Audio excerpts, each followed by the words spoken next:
Okay, അപ്പോൾ നമുക്ക് ഇന്ന് കോൺസ്റ്റിറ്റ്യൂഷണൽ പ്രൊവിഷൻസ് നോക്കാം. ഓക്കെ, ജി എസ് ടി ആയിട്ട് ബന്ധപ്പെട്ട കോൺസ്റ്റിറ്റ്യൂഷണൽ പ്രൊവിഷൻസ്. കാരണം അത് നോക്കിക്കഴിഞ്ഞാൽ നമുക്ക് ബാക്കി ഈ കോൺസ്റ്റിറ്റ്യൂഷണൽ പ്രൊവിഷൻസ് യൂസ് ചെയ്തിട്ടാണ് പല പ്രോബ്ലംസും നമ്മൾ ചെയ്യുന്നത്. ജി എസ് ടിയുടെ കോൺസ്റ്റിറ്റ്യൂഷണൽ പ്രൊവിഷൻസ് ഒരുപാട് ചേഞ്ചസ് ജി എസ് ടിയിൽ കൊണ്ടുവന്നിട്ടുണ്ട്. അപ്പോൾ ജി എസ് ടി ഇൻട്രൊഡ്യൂസ് ചെയ്യണമെങ്കിൽ ആദ്യം ജി എസ് ടി വന്ന ഡേറ്റ് നോക്കണം. അതായത് ആദ്യം ജി എസ് ടി പലതരത്തിലുള്ള ജി എസ് ടിസ് ഉണ്ട്. അത് first C G S T ആണ്. സി ജി എസ് ടി എന്ന് പറഞ്ഞാൽ സെൻട്രൽ ജി എസ് ടി എന്ന് പറഞ്ഞാൽ എന്താണെന്നുള്ളത് ഞാൻ പറയണ്ടല്ലോ. ജി എസ് ടി എന്ന് പറഞ്ഞാൽ goods and services tax. Goods ആണ് and services tax. C G S T എന്ന് പറഞ്ഞാൽ സെൻട്രൽ ജി എസ് ടി ആണ്. അതേപോലെ എസ് ജി എസ് ടി ഉണ്ട്. എസ് ജി എസ് ടി എന്ന് പറഞ്ഞാൽ state goods and services tax. ഓരോ സ്റ്റേറ്റിനും ആ സ്റ്റേറ്റിൻ്റെതായിട്ടുള്ള എസ് ജി എസ് ടിസ് ഉണ്ട്. പിന്നെ U T G S T.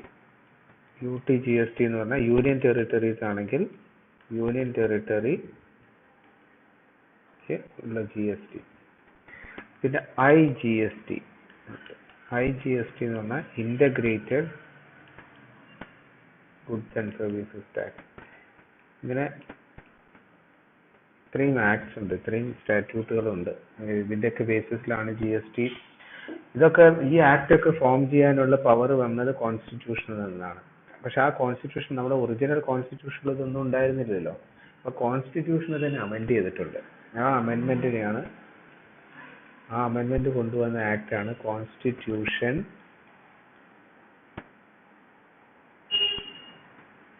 അമെൻമെന്റ്. Constitution അമെൻമെന്റ് 101 എന്നത് 101st അമെൻമെന്റ് ആണ്. 101ാമത്തെ അമെൻമെന്റ്. 101 അമെൻമെന്റ് കോൺസ്റ്റിറ്റ്യൂഷൻ അമെൻമെന്റ് ആക്ട് 2016 ഇത് വന്നത്. ഓക്കെ, 2006. ഇത് 101st അമെൻമെന്റ് ആണ്. പിന്നെ ഇത് വന്ന ഡേറ്റ് എന്ന് പറഞ്ഞാൽ 8/9/2016 ഇത് പ്രസിഡന്റ് അസെന്റ് കൊടുത്തത്. പ്രസിഡന്റ് ആ ബില്ലിന് അസെന്റ് കൊടുത്തത് കോൺസ്റ്റിറ്റ്യൂഷൻ 122ാമത്തെ അമെൻമെന്റ് ബില്ലായിരുന്നു. അമെൻമെന്റ് ബില്ല് 122nd അമെൻമെന്റ് ബില്ല് ലോക്സഭയിൽ ഇൻട്രൊഡ്യൂസ് ചെയ്തു. ലോക്സഭയിൽ പാസ്സാക്കി, പിന്നെ രാജ്യസഭയിൽ പാസ്സാക്കി. പിന്നെ പ്രസിഡന്റ് അസെന്റ് കൊടുത്ത ഡേറ്റ് ആണ് 8/9/2016. അങ്ങനെ പുതിയ constitution 101st അമെൻമെന്റ്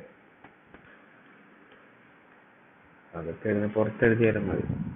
101st അമെൻമെന്റ് constitution അമെൻമെന്റ് act അങ്ങനെ 8/9/2016 പ്രസിഡന്റ് അസെന്റ്. കാരണം ഈ ഒരു അമെൻമെന്റ് ആവശ്യമായിരുന്നു. കോൺസ്റ്റിറ്റ്യൂഷൻ അമെൻഡ് ചെയ്യാതെ നമുക്ക് ജി എസ് ടി പ്രൊവിഷൻ കൊണ്ടുവരാൻ പറ്റില്ല. അങ്ങനെ ആ കോൺസ്റ്റിറ്റ്യൂഷൻ അമെൻമെന്റിലൂടെയാണ് ഈ ആക്ട്സ് എല്ലാം ഉണ്ടാക്കിയത്. ഈ കോൺസ്റ്റിറ്റ്യൂഷൻ അമെൻമെന്റ് 101st അമെൻമെന്റ് ഇപ്പൊ ജി എസ് ടി ഇൻട്രൊഡ്യൂസ് ചെയ്യാൻ വേണ്ടിയിട്ട് എവിടെയൊക്കെയാണ് മെയിൻ ആയിട്ട് അമെൻമെന്റ്സ് നടത്തിയത്? ഒരുപാട് സ്ഥലത്ത് അമെൻമെന്റ്സ് നടത്തിയിട്ടുണ്ട്. പക്ഷെ ഏറ്റവും ഇമ്പോർട്ടന്റ് ആയിട്ടുള്ള ഇതിപ്പോ നമുക്ക് എസ് എ ക്വസ്റ്റ്യൻ ചോദിക്കുന്നത് what are the constitutional provisions for goods and services tax. അപ്പം കോൺസ്റ്റിറ്റ്യൂഷണൽ അമെൻമെന്റ് 101. ഓക്കെ, സേലിയന്റ് ആയിട്ടുള്ള ചില കാര്യങ്ങൾ മാത്രം പറയാം. അത് നോക്കേണ്ട ആദ്യം 246A, പിന്നെ നോക്കേണ്ടത് 269A, പിന്നെ നോക്കേണ്ടത് 279A, പിന്നെ 366(12A), പിന്നെ 368. ഇത്രയും കാര്യങ്ങൾ നിങ്ങൾ നോക്കിക്കഴിഞ്ഞാൽ ഇനി ഒരുപാട് സ്ഥലത്ത് അമെൻഡ് ചെയ്തിട്ടുണ്ട്. ഇനി വേറൊരു 7-8 സ്ഥലത്തും കൂടെ അമെൻഡ് ചെയ്തിട്ടുണ്ട്. പക്ഷെ അതൊക്കെ ഈ പറഞ്ഞിരിക്കുന്ന ഈ അഞ്ചെണ്ണത്തിന്റെ കോൺസിക്വൻസസ് മാത്രമാണ്. കോൺസിക്വൻഷ്യൽ ആയിട്ടുള്ള അമെൻമെന്റ്സ് ആണ്. അപ്പൊ ഇത് അതിനേക്കാളും ഈ 5 ഏറ്റവും ഇമ്പോർട്ടന്റ് ഏതാണെന്ന് ചോദിച്ചാൽ ഇത് 3 246, 269, 279. ഇത് 3 ഏറ്റവും ഇമ്പോർട്ടന്റ് ആയിട്ടുള്ള. ഈ 3 വെച്ച് ഏറ്റവും ഇമ്പോർട്ടന്റ് ആയിട്ടുള്ളത് 279A ആണ്. ഇത് 3 ഇമ്പോർട്ടന്റ് ആണ്. 246 ആണ് പവർ വരുന്നത്. 3 ഇമ്പോർട്ടൻ്റ് ആണ്, 269 ഇമ്പോർട്ടൻ്റ് ആണ്. അതിൽ ഈ 279A എന്ന് പറയുന്നതാണ് GST കൗൺസിൽ. GST കൗൺസിലിനെ പറ്റി പറയുകയും അങ്ങനെ കൗൺസിൽ ഉണ്ടാക്കണം എന്നും ആ GST കൗൺസിലിന്റെ റെക്കമെൻഡേഷൻസിലാണ് GSTയുടെ റേറ്റ്സും എല്ലാം മാറ്റുന്നത്. GST കൗൺസിൽ ഒരു കോൺസ്റ്റിറ്റ്യൂഷണൽ ബോഡിയാണ്. ഇത് 279 ഒരു കൗൺസിലാണല്ലോ. ഇത് എന്തുകൊണ്ടാണ് 279 അവിടെ എഴുതാൻ കാരണം ചോദിച്ചാൽ 280 എന്താണെന്ന് അറിയാം? കോൺസ്റ്റിറ്റ്യൂഷനിലെ ആർട്ടിക്കിൾ 280. അതിന്റെ തൊട്ട് മുമ്പാണ് ഇതുകൊണ്ട് GST കൗൺസിലിന് ഇട്ടിരിക്കുന്നത്. 285 എന്താണ്? കറക്റ്റ്. ഫൈനാൻസ് കമ്മീഷനാണ്. ഫൈനാൻസ് കമ്മീഷൻ ഒരു കോൺസ്റ്റിറ്റ്യൂഷൻ ഇതാണല്ലോ. അപ്പൊ അതിന്റെ ആ 280 തൊട്ട് മുമ്പ് കൊണ്ട് GST കൗൺസിൽ ഇട്ടു. അപ്പൊ ഇതൊരു സെന്ററും സ്റ്റേറ്റ്സും തമ്മിലുള്ള ഒരു ഫ്രെയിം വർക്കാണ്, ഒരു ബോഡിയാണ്. ആ ബോഡിയുടെ റെക്കമെൻഡേഷൻസിന്റെ ബേസിസിലാണ് GSTയിൽ എന്തെങ്കിലും ചേഞ്ചസ് വരുത്തണമെങ്കിൽ ഒക്കെ ചെയ്യണം. അപ്പൊ GST കൗൺസിൽ എന്താണെന്ന് ചോദിച്ചാൽ ആ ഫൈനാൻസ് കമ്മീഷനെ തൊട്ട് മുമ്പുള്ള 279 അമെന്റ്മെന്റ് വഴി ആഡ് ചെയ്ത് ചേർത്ത കാരണമാണ് A വന്നിരിക്കുന്നത്. പിന്നെ 246 എന്താണെന്ന് നിങ്ങൾ പഠിച്ചതായിരിക്കും ഓൾറെഡി. 245 ഉം 246. 246 നിങ്ങൾ ടാക്സ് പഠിച്ചിട്ടുണ്ടെങ്കിൽ 245 നിന്നാണ് ടാക്സ് അല്ല, ഈവൻ കോൺസ്റ്റിറ്റ്യൂഷനിൽ തന്നെ നമ്മൾ പഠിക്കുന്ന 245 എന്താ പറയുന്നത്, ഇവർക്ക് ഇത് രണ്ടും ഏത് ചാപ്റ്ററിലാണ് വരുന്നത് അറിയോ? ചാപ്റ്റർ 11 എന്ന് പറഞ്ഞു കഴിഞ്ഞാൽ എന്താ? Relations between union and state. യൂണിയനും സ്റ്റേറ്റ്സും തമ്മിലുള്ള റിലേഷൻ പറയുന്നതാണ് ചാപ്റ്റർ 11. അതിൻ്റെ അകത്ത് ലെജിസ്ലേറ്റീവ് റിലേഷൻസ് ആണ്. അപ്പൊ 245 എന്ന് പറയുന്നത് ലെജിസ്ലേച്ചറിന് നിയമം ഉണ്ടാക്കാനുള്ള പവർ വരുന്നത് 245 ആണ്. അതായത് സോഴ്സ് ഓഫ് പവർ. ഇത് പറയുന്നത് എന്താണെന്ന് വെച്ച് കഴിഞ്ഞാല് സബ്ജക്ട് മാറ്റേഴ്സ് ആണ് 246 പറയുന്നത്. ഈ 246 നിന്നാണ് നമ്മുടെ ഷെഡ്യൂൾ 7 വരുന്നത്. ഷെഡ്യൂൾ 7 എന്താണെന്ന് അറിയാലോ? അതിൻ്റെ അത് ഷെഡ്യൂൾ 7 3 ലിസ്റ്റുകൾ ഉള്ളത്. Union list, state list, concurrent list. അപ്പം എങ്ങനെയൊക്കെ ആർക്കൊക്കെയാണ് പാർലമെന്റിന് ഏതൊക്കെ രീതിയിൽ പവേഴ്സ് ഉണ്ടാക്കാം, ഏതൊക്കെ സബ്ജക്ട്സിൽ പവേഴ്സ് ഉണ്ടാക്കാം, സ്റ്റേറ്റിന് എക്സ്ക്ലൂസീവ് ആയിട്ട് ഏതൊക്കെ സബ്ജക്ട് മാറ്റേഴ്സ് പവർ ഉണ്ടാക്കാം, പിന്നെ കൺകറന്റ് ലിസ്റ്റ്. ഇതൊക്കെ 246 സബ്ജക്ട് മാറ്റേഴ്സ് ഓഫ് ലെജിസ്ലേഷൻ 246 ആണ്. 245 ആണ് പറയുന്നത് പാർലമെന്റിന് അധികാരം കൊടുക്കുന്നത്. 245 പാർലമെന്റിന് ലെജിസ്ലേറ്റ് ചെയ്യാനും അതേപോലെ തന്നെ സ്റ്റേറ്റ് ലെജിസ്ലേച്ചേഴ്സ് ലെജിസ്ലേറ്റ് ചെയ്യാനും ഒക്കെ ഉള്ള പവർ കൊടുക്കുന്നത് അവിടുന്ന്. അതിന്റെ ഏതൊക്കെ സബ്ജക്ട് മാറ്റേഴ്സ് എന്ന് പറയുന്നത് 246. അപ്പൊ GST അതിൻ്റെ അകത്ത് ഇല്ലായിരുന്നല്ലോ. അപ്പൊ GST ഉണ്ടാക്കാനുള്ള GSTയുടെ ഫ്രെയിംവർക്ക് കൊണ്ടുവരാനുള്ള പവർ ഡിസ്ട്രിബ്യൂട്ട് ചെയ്യുന്നതിന് വേണ്ടി, അതായത് പാർലമെന്റിനും സ്റ്റേറ്റ്സിനും ഡിസ്ട്രിബ്യൂട്ട് ചെയ്യുന്നതിന് വേണ്ടി 246A എന്ന് പറഞ്ഞ പുതിയൊരു ആർട്ടിക്കിൾ എഴുതി ചേർത്ത് GSTക്ക് നിയമം ഉണ്ടാക്കാനുള്ള പവർ കൊടുക്കാൻ വേണ്ടിയിട്ട് അതിന്റെ സോഴ്സ് ഓഫ് പവർ എന്ന് പറയുന്നത് 246 ആണ്. ഓക്കെ. 269 മെയിൻ ആയിട്ട് വരുന്നത് ഇന്റർ സ്റ്റേറ്റ് സെയിൽസിൽ എങ്ങനെ ഡിസ്ട്രിബ്യൂട്ട് ചെയ്യണം. ഇന്റർ സ്റ്റേറ്റ് സെയിൽസ് ഈ മൂന്നെണ്ണമാണ് ഏറ്റവും ഇമ്പോർട്ടന്റ്. അപ്പൊ നമുക്ക് ആദ്യം ഇതിൻ്റെ അകത്ത് 246A നോക്കാം. 246A. അപ്പൊ കോൺസ്റ്റിറ്റ്യൂഷൻ പ്രൊവിഷൻസ് എന്താണെന്ന് ചോദിച്ചാൽ ഇതൊക്കെ എഴുതുക. എന്നിട്ട് 246A എന്താണെന്ന് നോക്കി കഴിഞ്ഞാൽ ഇതാണ് 246A. 246A കണ്ടോ? ഇത് രണ്ടാമത്തെ 3 കണ്ടോ? 101st Amendment Act 2016. അത് ഇതുവഴി ഇൻസേർട്ട് ചെയ്തതാണ്. അപ്പൊ ഇതെന്താണ്? ഗുഡ്സ് GSTക്ക് വേണ്ടി വിത്ത് റെസ്പെക്ട് GSTയോട് അനുബന്ധിച്ച സ്പെഷ്യൽ പ്രൊവിഷൻസ്. അതിന്റെ പവർ ഇവിടെയാണ് വരുന്നത്. നമുക്ക് വായിച്ചാൽ തന്നെ മനസ്സിലാവും. Notwithstanding anything contained in Articles 246 and 254. 246ലും 254ലും എന്ത് തന്നെ പറഞ്ഞിരുന്നില്ല. അപ്പൊ അത് നമുക്ക് ഫോർഗെറ്റ് ചെയ്യാം. അതിൽ എന്ത് തന്നെ പറഞ്ഞിരുന്നു കഴിഞ്ഞാൽ ഇനി പറയാൻ പോകുന്നതൊന്നും അതിനെ ബാധിക്കാൻ പോകും. അല്ല, ഈ 246ലും 254ലുള്ളതൊന്നും ഇനി പറയാൻ പോകുന്നതിനെ ബാധിക്കാൻ പോകുന്നില്ല. അതായത് ഇനി പറയാൻ പോകുന്ന കാര്യങ്ങൾ അതിനെയൊക്കെ സൂപ്പർസീഡ് ചെയ്ത് വരും. 254 എന്ന് പറയുന്നത് എന്താ പറയുക? ഡോക്ട്രിൻ ഓഫ് റിപ്പഗ്നൻസി ആണ്. അത് നിങ്ങൾ പഠിച്ചതായിരിക്കും. 254 ഡോക്ട്രിൻ ഓഫ് റിപ്പഗ്നൻസി എന്ന് പറഞ്ഞാൽ എന്താ? അതായത് പാർലമെന്റ് ഒരു നിയമം ഉണ്ടാക്കി, സ്റ്റേറ്റ് ലെജിസ്ലേച്ചർ ഒരു നിയമം ഉണ്ടാക്കി, അത് തമ്മിൽ എന്തെങ്കിലും ഇൻകൺസിസ്റ്റൻസീസ് ഉണ്ടെങ്കിൽ ഏത് നിലനിൽക്കും എന്നുള്ളതാണ് റിപ്പഗ്നൻസി. പാർലമെന്റിന്റെ അതാണ് നിലനിൽക്കുന്നത്. അല്ലെങ്കിൽ ഇപ്പം അതിൽ ഒരു എക്സെപ്ഷൻ ആദ്യം പാർലമെന്റ് ഉണ്ടാക്കി, പിന്നെ സ്റ്റേറ്റ് ലെജിസ്ലേച്ചർ ഉണ്ടാക്കി കൺകറന്റ് ലിസ്റ്റില്. അപ്പൊ സ്റ്റേറ്റ് ലെജിസ്ലേച്ചറിന്റെ തന്നെയാണ് നിൽക്കുക. അൺലെസ് പാർലമെന്റ് അത് കഴിഞ്ഞിട്ട് അതിനെ സൂപ്പർസീഡ് ചെയ്തുകൊണ്ട് നിയമം ഇതിനെ ഓവർ റൂൾ ചെയ്തുകൊണ്ട് ഓവർ റൈഡ് ചെയ്തുകൊണ്ട് പാർലമെന്റ് വീണ്ടും ഉണ്ടാക്കിയില്ല എന്നുണ്ടെങ്കിൽ സ്റ്റേറ്റ് ലെജിസ്ലേച്ചറിനാണ് ഫോഴ്സ് ഉണ്ടാവുക. അഥവാ പാർലമെന്റ് അതിന്റെ ശേഷം വീണ്ടും ഇതിനെ ഓവർ റൂൾ ചെയ്തുകൊണ്ട് ഉണ്ടാക്കി കഴിഞ്ഞാൽ ഇതിന്റെ ഇത് വാലിഡിറ്റി പോകും. ഓക്കെ, അതാണ് ആ ഡോക്ടറിൻ ഓഫ് റെസ്പോൺസിബിലിറ്റി പറയുന്നതാണ് 254.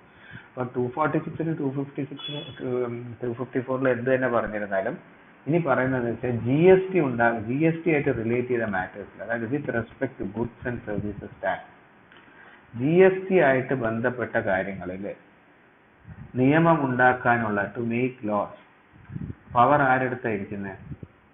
പാർലമെന്റിന്റെ അടുത്താണ്. പാർലമെന്റിന്റെ അടുത്താണ് പവർ ഇരിക്കുന്നത്. ജി എസ് ടി ആയിട്ട് ബന്ധപ്പെട്ട ഇമ്പോസ്ഡ് ബൈ ദ യൂണിയൻ.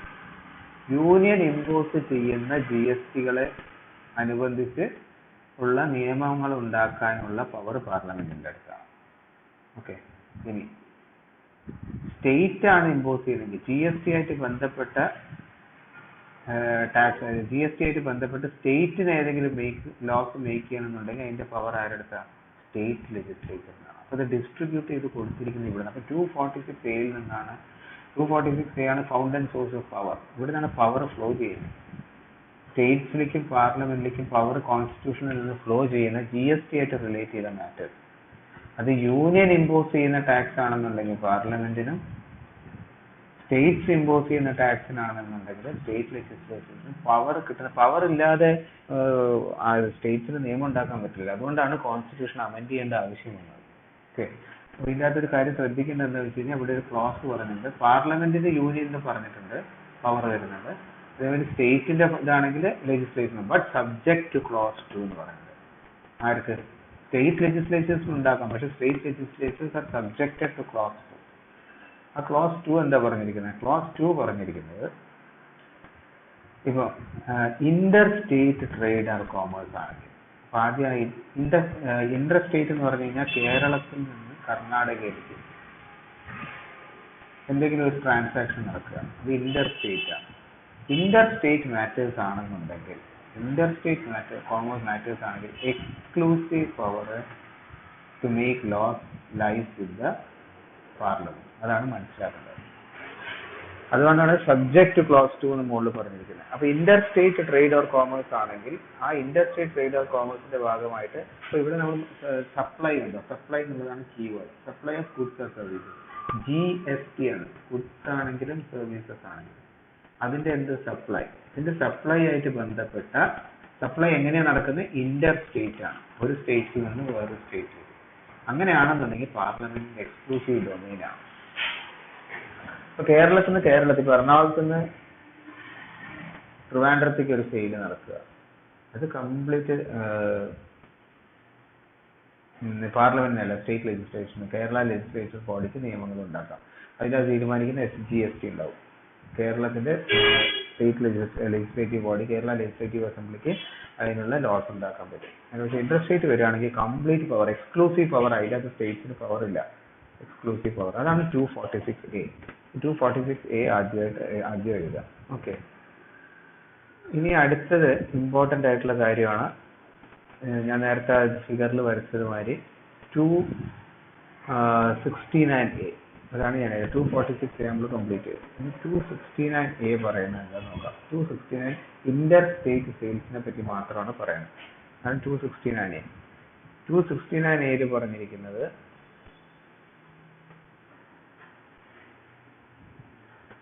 ഇതാണ്. 269A എന്ന് പറഞ്ഞു കഴിഞ്ഞാൽ ഒറ്റ വേർഡിൽ ഓർത്തിരിക്കേണ്ട inter state trade or commerce ആണ്. അപ്പോൾ inter state trade and commerce നടക്കുകയാണെന്നുണ്ടെങ്കിൽ അതിന്റെ ഗുഡ്സ് ആൻഡ് സർവീസസ് ടാക്സിന്റെ levy as well as collection, രണ്ട് കാര്യങ്ങളുണ്ട്. ഒന്ന് ലെവി ചെയ്യണം, മറ്റേത് കളക്ട് ചെയ്യണം. രണ്ടാണ്. ലെവി എന്ന് പറഞ്ഞു കഴിഞ്ഞാൽ നമുക്കൊരു ലയബിലിറ്റി വരിക, കളക്ട് ചെയ്യാന്ന് പറഞ്ഞു കഴിഞ്ഞാൽ ശരിക്കും എമൗണ്ട് കളക്ട് ചെയ്യണം. അപ്പൊ അത് എങ്ങനെയാണ് ഒരു inter state trade or commerce നടക്കുകയാണെന്നുണ്ടെങ്കിൽ അത് എങ്ങനെ ചെയ്യണം, അതിന്റെ ലെവിയും കളക്ഷനും എങ്ങനെ ചെയ്യണം എന്നുള്ളതാണ് 269A പറഞ്ഞിരിക്കുന്നത്. 269A പിന്നെ ഞാൻ നേരത്തെ പറഞ്ഞ ആ എക്സ്പ്ലനേഷനിൽ ഒരു പോയിന്റ് ഉണ്ടായിരുന്നു കേട്ടോ. അത് ഞാൻ വിട്ടത് എന്തുകൊണ്ടാന്ന് വെച്ച് കഴിഞ്ഞാല് നമ്മൾ GST കൗൺസിലിന്റെ അത് നോക്കി കഴിഞ്ഞാൽ അത് നോക്കാൻ പറ്റും. കാരണം നേരത്തെ പറഞ്ഞതിന്റെ ഒരു എക്സ്പ്ലനേഷൻ ഉണ്ട് കണ്ടോ അവിടെ. 246A തന്നെ ഒരു എക്സ്പ്ലനേഷൻ ഉണ്ട്. ഈ എക്സ്പ്ലനേഷൻ വളരെ ഇമ്പോർട്ടന്റ്. പക്ഷെ എക്സ്പ്ലനേഷൻ നമുക്ക് മനസ്സിലാവണമെന്നുണ്ടെങ്കിൽ നമ്മൾ ആദ്യം 279A ആർട്ടിക്കിളിന്റെ ക്ലോസ് 5 ആണ്. അത് നോക്കിയാലേ മനസ്സിലാവും. 279A നോക്കിയിട്ട് ഇവിടെ തിരിച്ചു വരാം. 279A എന്തായിരുന്നു? അതൊരിക്കലും മറക്കരുത്. 279A എന്താണ്? GST council. GST council 279A എന്നുള്ള ആർട്ടിക്കിളിലെ ക്ലോസ് നമ്പർ 5. ആ ക്ലോസ് നമ്പർ 5ന് റെഫർ ടു. അപ്പൊ നമ്മൾ അത് നോക്കിയിട്ട് ഇവിടെ തിരിച്ചു വരാം. അതായത് ഇപ്പൊ നേരത്തെ പറഞ്ഞ ഈ രണ്ട് കാര്യങ്ങളുണ്ടല്ലോ, 1ലും 2ലും പറഞ്ഞ കാര്യങ്ങളൊക്കെ ഈ 279A GST കൗൺസിലിന്റെ ക്ലോസ് 5ല് റെഫർ ചെയ്തിട്ടുള്ള ഗുഡ്സ് ആൻഡ് സർവീസസ് ടാക്സിൽ മുകളിൽ പറഞ്ഞതൊക്കെ ബാധകം ഇപ്പൊ ആവില്ല. അതിനുള്ള പ്രൊവിഷൻസ് ഈ പറഞ്ഞിരിക്കുന്ന മുകളിൽ പറഞ്ഞ കാര്യങ്ങൾ പ്രൊവിഷൻസ് ബാധകമാവാൻ എന്ന് മുതലാണ് ഇഫക്റ്റിൽ വരിക എന്നുള്ളത് GST പറയുന്ന ഒരു ഡേറ്റ് ഉണ്ട്. GST കൗൺസിൽ ആണോ? Date recommended by the GST council. Dates recommended by the GST council. അതായത് 279A ക്ലോസ് 5ൽ ചില മാറ്റേഴ്സ് പറഞ്ഞിട്ടുണ്ട്. ആ മാറ്റേഴ്സിലുള്ള കാര്യങ്ങളൊന്നും ഈ 246A പറഞ്ഞിരിക്കുന്ന ഒന്നും അതായത് ആ കാര്യങ്ങൾക്കൊന്നും GST ബാധകമല്ല. GST എപ്പം വന്നൊരു ബാധകമാവും? അത് GST കൗൺസിൽ ഒരു ഡേറ്റ് പറയും. On the date recommended by the GST council. അത് അപ്പം മാത്രമേ ഈ 246A പറഞ്ഞിരിക്കുന്ന പ്രൊവിഷൻസ് അതിന് ബാധകമാവുള്ളൂ. 279A5 പറഞ്ഞിരിക്കുന്നത്. 279A5 പറഞ്ഞിരിക്കുന്ന കാര്യങ്ങൾ എന്താന്ന് വേണം ജസ്റ്റ് ഒന്ന് നോക്കാം. 279A5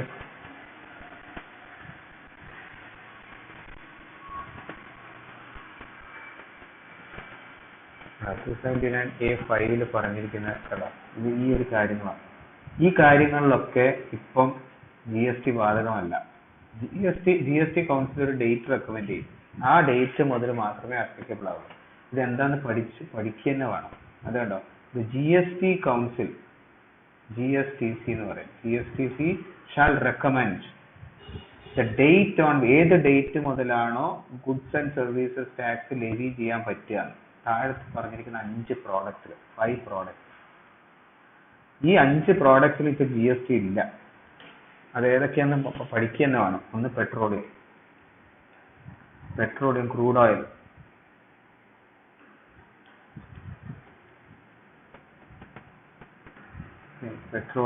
ക്രൂഡ് ഓയിൽ എന്ന് പറയും. അതാണ് ഇവിടെ എഴുതിയിരിക്കുന്നത്. പെട്രോളിയം, ക്രൂഡ് ഓയിൽ, അതാണ് ആദ്യത്തെ. ഈ 5 ഓർത്തിരിക്കുന്നത്. 2 നമ്മുടെ ഡീസലാണ്, high speed diesel. Petroleum and petroleum ഒറ്റ വാക്കിൽ ഓർത്തിരിക്കാൻ petroleum and petroleum products, high speed diesel. ഇതിലൊന്നും ഇപ്പൊ GST ബാധകമല്ല. GST കൗൺസിൽ പറയുന്ന ഡേറ്റ് മുതലേ അത് ബാധകമാവുള്ളൂ. പിന്നെ മോട്ടോർ സ്പിരിറ്റ് എന്ന് പറയും. അതായത് നമ്മുടെ പെട്രോൾ ആണത്. ഓർത്തിരിക്കാൻ എളുപ്പമാണ്. പെട്രോളും ഡീസലും ഓയിലും, പെട്രോളിയം, ക്രൂഡ് ഓയിൽ. പിന്നെ ഫോർത്ത് എന്ന് പറയുന്നത് നാച്ചുറൽ ഗ്യാസ്, പെട്രോളിയത്തിന്റെ പ്രോഡക്റ്റ് ആണല്ലോ. പിന്നെ ലാസ്റ്റത്തത് നമുക്കറിയാം ATF എന്ന് പറയും. ATF എന്താ? വിമാനമൊക്കെ ഓടിക്കാൻ, ഫ്ലൈറ്റിലൊക്കെ ഏവിയേഷൻ ടർബൈൻസ് ചെയ്യാം. ഈ 5 കാര്യങ്ങളിൽ GST കൗൺസിൽ തീരുമാനിക്കും. ആ ഡേറ്റ് മുതലേ 246A പറഞ്ഞിരിക്കുന്ന പ്രൊവിഷൻസ് ബാധകമാവുള്ളൂ. അതാണ് 279A5. അതുവരെ അത് അവിടെ സസ്പെൻഡഡ് ആയിട്ട് കിടക്കും. ഒരു ഡേറ്റ് GST കൗൺസിൽ തീരുമാനിച്ചിട്ട് പറയുമ്പോൾ മാത്രമേ അത് ബാധകമാവുള്ളൂ. അപ്പോൾ 246A തിരിച്ചു വരാം. അപ്പൊ അങ്ങനെ ആ 246A കംപ്ലീറ്റ് ആയി. ഇനി നമുക്ക് 269A വരാം. 269 ആ എക്സ്പ്ലനേഷൻ ആണ് വിട്ടുപോയത് എന്ന് കംപ്ലീറ്റ് ചെയ്തത്. 269A പറയുന്നത് മെയിൻ ആയിട്ട് ഒറ്റ വാക്കിൽ പറഞ്ഞ interstate trade or commerce. 246A എന്താന്ന് ചോദിച്ചാൽ ഒറ്റ വേർഡ് പറഞ്ഞ power of parliament and state legislature. 269A ഒറ്റ വേർഡിൽ പറയാൻ interstate trade and commerce. Interstate trade and കോമേഴ്സിൽ എങ്ങനെയാണ് ടാക്സ് ലെവി ചെയ്യേണ്ടത്, എങ്ങനെയാണ് കളക്ട് ചെയ്യേണ്ടത്. 279A ഒറ്റ വേർഡിൽ എന്താന്ന് ചോദിച്ചാൽ GST കൗൺസിൽ. ഇത് മൂന്നെണ്ണാണ് ഏറ്റവും ഇമ്പോർട്ടന്റ് ആയിട്ടുള്ള അമെൻമെന്റ്. അപ്പൊ ഇതിൽ എന്താ പറഞ്ഞിരിക്കുന്നത്? Goods and services tax on supplies in the course of interstate trade or commerce shall be levied and collected by the government of India, and such tax shall be apportioned between the union and the states in the manner as may be provided by the parliament by law on the recommendations of the GST council. കണ്ടോ, എല്ലാം കറങ്ങി തിരിഞ്ഞ് GST കൗൺസിലിന്റെ അടുത്തേക്ക് വരും. അപ്പൊ ഏറ്റവും important ആയിട്ടുള്ള ബോഡി എന്ന് പറഞ്ഞാൽ GST കൗൺസിലാണ്. ഓക്കെ, അപ്പോൾ ഈ GST കൗൺസിൽ എന്താന്നുള്ളത്, GST കൗൺസിലാണ് മുഴുവൻ റെക്കമെൻഡ് ചെയ്തത്. GST കൗൺസിലിന്റെ റെക്കമെൻഡേഷൻസ് അനുസരിച്ച് പാർലമെന്റ് നിയമം ഉണ്ടാക്കും. Parliament by law. എന്ത് പാർലമെന്റ് ബൈ ലോ എന്തിനു നിയമമുണ്ട്, എങ്ങനെ അപ്പോർഷൻ ചെയ്യണം എന്നുള്ളത്. എന്താണ് അപ്പോർഷൻ ചെയ്യുക എന്ന് പറഞ്ഞാൽ? അപ്പോർഷൻ ചെയ്യാൻ ആരാണ് അപ്പോർഷൻ ചെയ്യുന്നത്? Government of India. ആർക്കൊക്കെയാണ് അപ്പോർഷൻ ചെയ്ത് കൊടുക്കുന്നത്? അത് such tax are the apportion between union and state. അപ്പൊ ഒരു inter state trade and commerce, ഒരു കേരളത്തിൽ നിന്ന് കർണാടകത്തിലേക്ക് ഒരു സെയിൽ നടക്കുന്ന സമയത്ത് അതിന്റെ അതൊരു ഇന്റർ സ്റ്റേറ്റ് ട്രേഡാണ്. അപ്പൊ അതിന്റെ മുകളിലുള്ള GST ആരാണ് ലെവി ആൻഡ് കളക്ട് ചെയ്യുന്നത്? It is government of India. Okay, കേരളവും അല്ല കർണാടകയല്ല. അതാണ് ഏറ്റവും ഇമ്പോർട്ടന്റ് ആയിട്ട് മനസ്സിലാക്കുന്നത്. കേരളത്തിൽ നിന്ന് കർണാടകയിലേക്ക് ഒരു ഗുഡ്സ് ഇമ്പോർട്ട് ചെയ്ത ഗുഡ്സ് കടത്തി ഒരു സെയിൽ നടന്നു കേരളത്തിൽ നിന്ന്. Kerala is the origin state എന്ന് വിചാരിക്കുക. കേരളത്തിന് ഒറിജിൻ ആക്കണ്ട, കേരളത്തിന് പുറത്തോട്ട് പോകാറില്ല സാധാരണ. കർണാടകയിൽ നിന്ന് ഒരു സാധനം ഇങ്ങോട്ടേക്ക് വരികയെന്ന് വെക്കുക. ഓക്കെ, ഇപ്പൊ കർണാടക എക്സ്പോർട്ടിങ് അവിടുന്ന് എന്തോ ഒരു ഗുഡ്സ് എക്സ്പോർട്ട് ചെയ്തു നിൽക്കുക, കേരളത്തിലേക്ക് അത് വന്നു, കേരളത്തിൽ അതിന്റെ സെയിൽ നടന്നു നിൽക്കുക. അപ്പൊ ഇവിടെയാണ് ഇതിന്റെ കൺസംഷൻ നടക്കുന്നത്, കേരളത്തിലാണ് കൺസംഷൻ നടക്കുന്നത്. അപ്പം ഇവിടെ കർണാടകത്തിൽ അത് മാനുഫാക്ചർ ചെയ്ത് പ്രൊഡ്യൂസ് ചെയ്ത് ഇങ്ങോട്ടേക്ക് വിട്ടു എന്ന് വിചാരിക്കും. അപ്പൊ ഇതൊരു ഇന്റർ സ്റ്റേറ്റ് ആണ്. ഇന്റർ സ്റ്റേറ്റിൽ കേരള സ്റ്റേറ്റും അല്ല കർണാടക സ്റ്റേറ്റും അല്ല ലെവി ആൻഡ് കളക്ട് ചെയ്യുന്നത്. അതാണ് ഏറ്റവും ഇമ്പോർട്ടന്റ് ആയിട്ട് 269A പറയുന്നത്. Government of India will collect.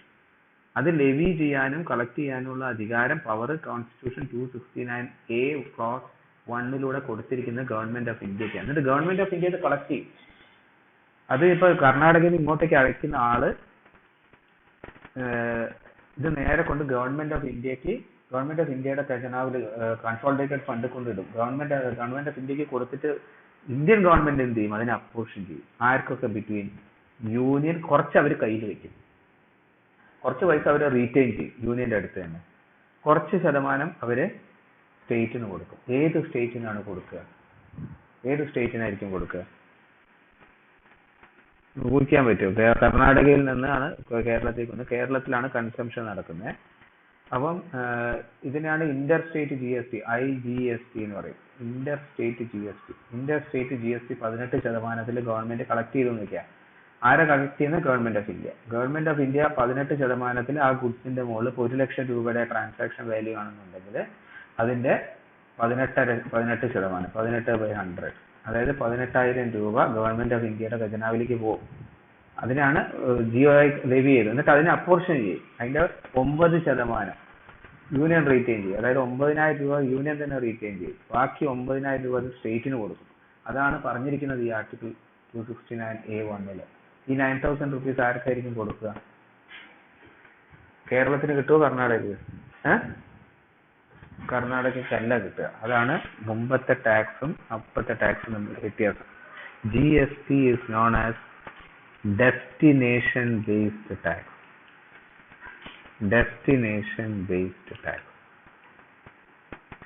ഇനി ഏതായാലും നിങ്ങൾ മറക്കില്ല, കാരണം നിങ്ങൾ തെറ്റിച്ചതുകൊണ്ട്. ഇവിടുത്തെ ഡെസ്റ്റിനേഷൻ ഏതാ? കേരളമാണ്. Kerala is A destination, Karnataka is origin. അപ്പം GST is called consumption based tax എന്ന് പറയും. എവിടെയാണോ കൺസ്യൂം ചെയ്യപ്പെടുന്നത് ആ സ്റ്റേറ്റിലേക്കാണ് ഗവൺമെന്റ് ഓഫ് ഇന്ത്യ അപ്പോർഷൻ ചെയ്ത് കൊടുക്കുക. അത് ഒരു കണക്കിന് നമുക്ക് ആലോചിച്ച് കഴിഞ്ഞാൽ തന്നെ മനസ്സിലാവും. ഇപ്പൊ കർണാടകയിൽ നിന്ന് കേരളത്തിലോട്ട് ഒരു ഗുഡ്സ് ട്രാൻസ്പോർട്ട് 1 കോടി രൂപയുടെ സാധനം വിറ്റു നിൽക്കുക. കർണാടക ഗവൺമെന്റ് കർണാടകയിൽ ഒരു കമ്പനി കേരളത്തിലുള്ളവർക്ക് കൊടുത്തു. അപ്പൊ കേരളത്തിലുള്ളവർ പൈസ എങ്ങോട്ടാ കൊടുക്കുന്നത്? കേരളത്തിലെ പൈസ കർണാടകത്തിലോട്ട് ഒഴുകി പോകും. അപ്പൊ അതുകൊണ്ട് കർണാടക സ്റ്റേറ്റിലെ ആൾക്കാർ ആ പൈസ കൊണ്ട്, ഈ 1 crore കൊണ്ട് അവര് ബെനിഫിറ്റ് ചെയ്യും. ഒരു സെയിൽ ട്രാൻസാക്ഷൻ നടക്കുമ്പോൾ അതിന്റെ ചുറ്റുവട്ടത്തുള്ളവരൊക്കെ നന്നാവും. ആ സ്റ്റേറ്റിന്റെ ഇക്കോണമിയാണ് പ്രോഗ്രസ് ചെയ്യുന്നത്. ട്രാൻസാക്ഷൻ ഒന്നും ഇല്ലെങ്കിൽ എല്ലാ ഇൻഡസ്ട്രി അടച്ചുപൂട്ടി വെറുതെ വീട്ടിലിരുന്ന് കഴിഞ്ഞാൽ ആ സ്റ്റേറ്റ് നന്നാവില്ല. പൊല്യൂഷൻ ഒന്നും ഉണ്ടാവില്ലായിരിക്കും അവിടെ, പക്ഷെ ആ സ്റ്റേറ്റിന് ഇക്കോണമിക്ക് പ്രോഗ്രസ് ഉണ്ടാവില്ല. പക്ഷെ അപ്പൊ ഇവിടെ കർണാടക ഇങ്ങോട്ടേക്ക് നമുക്ക് തന്നത് കൊണ്ട് നമ്മുടെ പൈസ അങ്ങോട്ടേക്ക് പോകും, അവരുടെ സ്റ്റേറ്റ് നന്നാവും. കാരണം നമ്മുടെ പൈസ 1 കോടി അവരുടെ കർണാടക സ്റ്റേറ്റിന്റെ ഖജനാവിലേക്ക് പോയി. അത് അവരുടെ രാജ്യത്തിന്, അവരുടെ സ്റ്റേറ്റിന്റെ പുരോഗമനത്തിന് വേണ്ടി ഉപയോഗിക്കും. അതുകൊണ്ട് പക്ഷെ GSTയുടെ വരുന്നതിന്റെ 1% നമുക്ക് എന്ത് കിട്ടും? കേരളത്തിന്റെ ഖജനാവിലേക്ക് വരും. കാരണം 9% ഗവൺമെന്റ് ഓഫ് ഇന്ത്യ കൊടുക്കുന്നത് കേരളത്തിനാണ്. ഇല്ലെങ്കിൽ എല്ലാം അങ്ങോട്ടേക്ക് പോയില്ല. അതുകൊണ്ടാണ് ആ ഡെസ്റ്റിനേഷൻ ബേസ്ഡ് ടാക്സിന്റെ ഫിലോസഫി അതാണ്. 1 കോടി രൂപ കേരളത്തിൽ നിന്ന് കർണാടകയിലേക്ക് ഒഴുകിയപ്പോൾ അതിന്റെ ടാക്സ് ഗവൺമെന്റ് ഓഫ് ഇന്ത്യക്ക് കൊടുത്തിട്ട് ഗവൺമെന്റ് ഓഫ് ഇന്ത്യ അതിന്റെ 9% അവരുടെ ഖജനാവിൽ റീറ്റെയിൻ ചെയ്ത് 9% കേരള സർക്കാരിന് കൊടുക്കും. കേരളത്തിന്റെ കൺസോളിഡേറ്റഡ് ഫണ്ട് ഓഫ് സ്റ്റേറ്റിലേക്ക് പോകും. അപ്പോൾ അങ്ങനെ ഒരു ട്രാൻസാക്ഷൻ നടക്കുന്നത് കേരളത്തിനുള്ള ഒരു ബെനിഫിറ്റ് എന്ന് പറഞ്ഞാൽ GSTയുടെ കുറച്ച് ഭാഗം കേരളത്തിന്റെ റവന്യൂ ആയിട്ട് വരും. So it is a consumption and destination based tax. അതാണ് മെയിൻ ആയിട്ട് 269A(1) പറയുന്നത്. ഇനി അതിലൊരു എക്സ്പ്ലനേഷൻ പറഞ്ഞിരിക്കുന്നത്, for the purpose of the clause supply of goods or of services or both, goods ആണെങ്കിലും services both in case of import into the territory. അത് നമ്മളിപ്പോ എന്താ പറയുക, അമേരിക്കയിൽ നിന്ന് USA എന്ന് ഇന്ത്യയിലേക്ക് ഗുഡ്സ് ഇമ്പോർട്ട് ചെയ്യുന്നു. ആ ഇമ്പോർട്ട് എന്ന് പറയുന്നത് import into the territory of ഇന്ത്യയും ഈ പറഞ്ഞിരിക്കുന്ന inter state trade and commerce ആയിട്ടാണ് for the purpose of interstate trade or commerce ആയിട്ട് എടുക്കും for the purpose of GST. അതുകൊണ്ടാണ് നിങ്ങൾ ഈ കസ്റ്റംസ് ആക്ട് പഠിക്കുമ്പോൾ IGST ഒക്കെ കാൽക്കുലേറ്റ് ചെയ്യുന്നത്. Add IGST at rate of 18% എന്നൊക്കെ പറയുന്നത് അതുകൊണ്ടാണ്. അപ്പം ഒരു ഇമ്പോർട്ട് നടക്കുന്ന സമയത്ത് ആ ഇമ്പോർട്ടിനെ ഇന്റർസ്റ്റേറ്റ് ട്രേഡ് ഓർ കോമേഴ്സ് ആയിട്ടാണ് കണക്കാക്കുന്നത്. ഓക്കെ, ഇനി ഇവിടെ എഴുതിയിരിക്കുന്നുണ്ടോ? ഇനി clause 2, the amount apportion to a state under clause 1 shall not form part of the consolidated fund of India. ഇത് മനസ്സിലാക്കാൻ എളുപ്പമാണല്ലോ. ഞാൻ നേരത്തെ പറഞ്ഞു 18,000 രൂപ ഗവൺമെന്റ് ഓഫ് ഇന്ത്യ ലെവി ചെയ്തു, കളക്ട് ചെയ്തു. കർണാടകയിൽ നിന്ന് കേരളത്തിലേക്ക് ഒരു സെയിൽ നടന്നപ്പോൾ ഗവൺമെന്റ് ഓഫ് ഇന്ത്യ 18,000 രൂപ ആദ്യം ലെവി ചെയ്തു. എന്നിട്ട് അതിൽ 9,000 അവർ റീറ്റെയിൻ ചെയ്തു, അവരുടെ കൺസോളിഡേറ്റഡ് ഫണ്ട് ഓഫ് ഇന്ത്യയിലേക്ക് പോയി. ബാക്കി കേരള സ്റ്റേറ്റിലേക്ക് വിടും 9,000. അതിനെ പറ്റിയാ പറയുന്നത്. Amount apportioned to a state, സ്റ്റേറ്റിന് അപ്പോർഷൻ ചെയ്ത ഈ 9,000 അണ്ടർ ക്ലോസ് 1, ക്ലോസ് 1 എന്ന് പറഞ്ഞാൽ മുകളിൽ പറഞ്ഞിരിക്കുന്നത് shall not form part of the consolidated fund of India. ഈ 9,000 ആദ്യം 18,000 മുഴുവൻ അവരെടുത്താ ഉണ്ടായിരുന്നത്. അത് കൺസോളിഡേറ്റഡ് ഫണ്ട് ഓഫ് ഇന്ത്യയിലെ ഭാഗമാവില്ല, അത് നേരെ കൺസോളിഡേറ്റഡ് ഫണ്ട് ഓഫ് കേരള സ്റ്റേറ്റിലേക്ക് പോകും. അതാണ് ക്ലോസ് 2 പറഞ്ഞിരിക്കുന്നത്. ഓക്കെ, ഇനി ക്ലോസ് 3 പറഞ്ഞിരിക്കുന്നത് എന്താ? ഇവിടുന്നാണ് ഇത് കോൺസ്റ്റിറ്റ്യൂഷനിലാണ് ഇത് മുഴുവൻ തീരുമാനിക്കുന്നത്. കോൺസ്റ്റിറ്റ്യൂഷനിൽ പവർ കൊടുത്ത് constitution in accordance with the provisions of the constitution and the various acts, പലതരത്തിലുള്ള ആക്ട് ഉണ്ട്. CGST ആക്ട്, എല്ലാ സ്റ്റേറ്റിനും SGST ആക്ട് ഉണ്ട്, എല്ലാ യൂണിയൻ ടെറിട്ടറീസിനും യൂണിയൻ ടെറിട്ടറി GST ആക്ട് ഉണ്ട്, പിന്നെ ഇന്റഗ്രേറ്റഡ് ആണെങ്കിൽ IGST ആക്ട് ഉണ്ട്. ഈ 4 ആക്ടുകൾ ഇന്റർസ്റ്റേറ്റ് ട്രേഡ് ഓഫ് കോമേഴ്സിലാണ് IGST. അതിൽ CGSTയും IGSTയും പാർലമെന്റ് ആണ് ചെയ്യുന്നത്. പിന്നെ SGST എന്ന് പറഞ്ഞാൽ ഓരോ സ്റ്റേറ്റ്സ്. ഈ UTGSTയുടെ കേസിൽ ഒരു ചെറിയൊരു കോംപ്ലിക്കേഷൻ ഉണ്ട്. അതെന്താ, ഞാൻ അതിലേക്ക് വരാം. അതെന്താന്ന് വെച്ച് കഴിഞ്ഞാൽ ചില യൂണിയൻ ടെറിട്ടറീസിന് ലെജിസ്ലേറ്റീവ് അസംബ്ലീസ് ഉണ്ട്. ചില യൂണിയൻ ടെറിട്ടറി, ഉദാഹരണത്തിന് ഡൽഹി ഒരു യൂണിയൻ ടെറിട്ടറിയാണ്, പക്ഷെ അവർക്കൊരു ലെജിസ്ലേറ്റീവ് അസംബ്ലി ഉണ്ട്. അതേമാതിരി പുതുച്ചേരിക്ക് ഒരു ലെജിസ്ലേറ്റീവ് അസംബ്ലി ഉണ്ട്. അതുകൊണ്ട് അവർക്ക് അവിടെ നിന്ന് നിയമം ഉണ്ടാക്കുക, അതുകൊണ്ടാണ് പറയുന്നത്. പിന്നെ ഒരു യൂണിയൻ ടെറിട്ടറി കൂടി ഉണ്ട് സ്റ്റേറ്റ് ലെജിസ്ലേച്ചർ ഉള്ള, ഏതാണെന്നറിയോ? ഡൽഹി, പുതുച്ചേരി, JNK. ജമ്മു ആൻഡ് കാശ്മീർ ഇപ്പോൾ യൂണിയൻ ടെറിട്ടറി ആണ്, പക്ഷെ അവിടെ ജമ്മുവിൽ സ്റ്റേറ്റ് ലെജിസ്ലേച്ചർ ഉണ്ട്. ജമ്മു ആൻഡ് കാശ്മീർ. JNK സ്റ്റേറ്റിനെ സ്പ്ലിറ്റ് ചെയ്തിട്ടാണല്ലോ union territory of JNK and union territory of Ladakh ആക്കിയത്. 2 യൂണിയൻ ടെറിട്ടറി ആയിട്ട് തന്നെ സ്പ്ലിറ്റ് ചെയ്തു അമിത്ഷാ, പക്ഷെ ഇവിടെ സ്റ്റേറ്റ് ലെജിസ്ലേച്ചർ ഉണ്ട്. ഓക്കെ, അപ്പൊ 3 ടെറിട്ടറീസ് ഓർത്ത് വെക്കുക. ഡൽഹി, ഈ GST സംബന്ധിച്ചിടത്തോളം വളരെ ഇമ്പോർട്ടന്റ് ആണ്, അത് ഓർത്ത് വെക്കേണ്ടത്. ഡൽഹി, പുതുച്ചേരി, JNK ഇവർക്ക് സ്വന്തമായിട്ട് they are considered as state. അവർ യൂണിയൻ ടെറിട്ടറീസ് ആണെങ്കിൽ കൂടെ for the purpose of GST they are deemed to be states.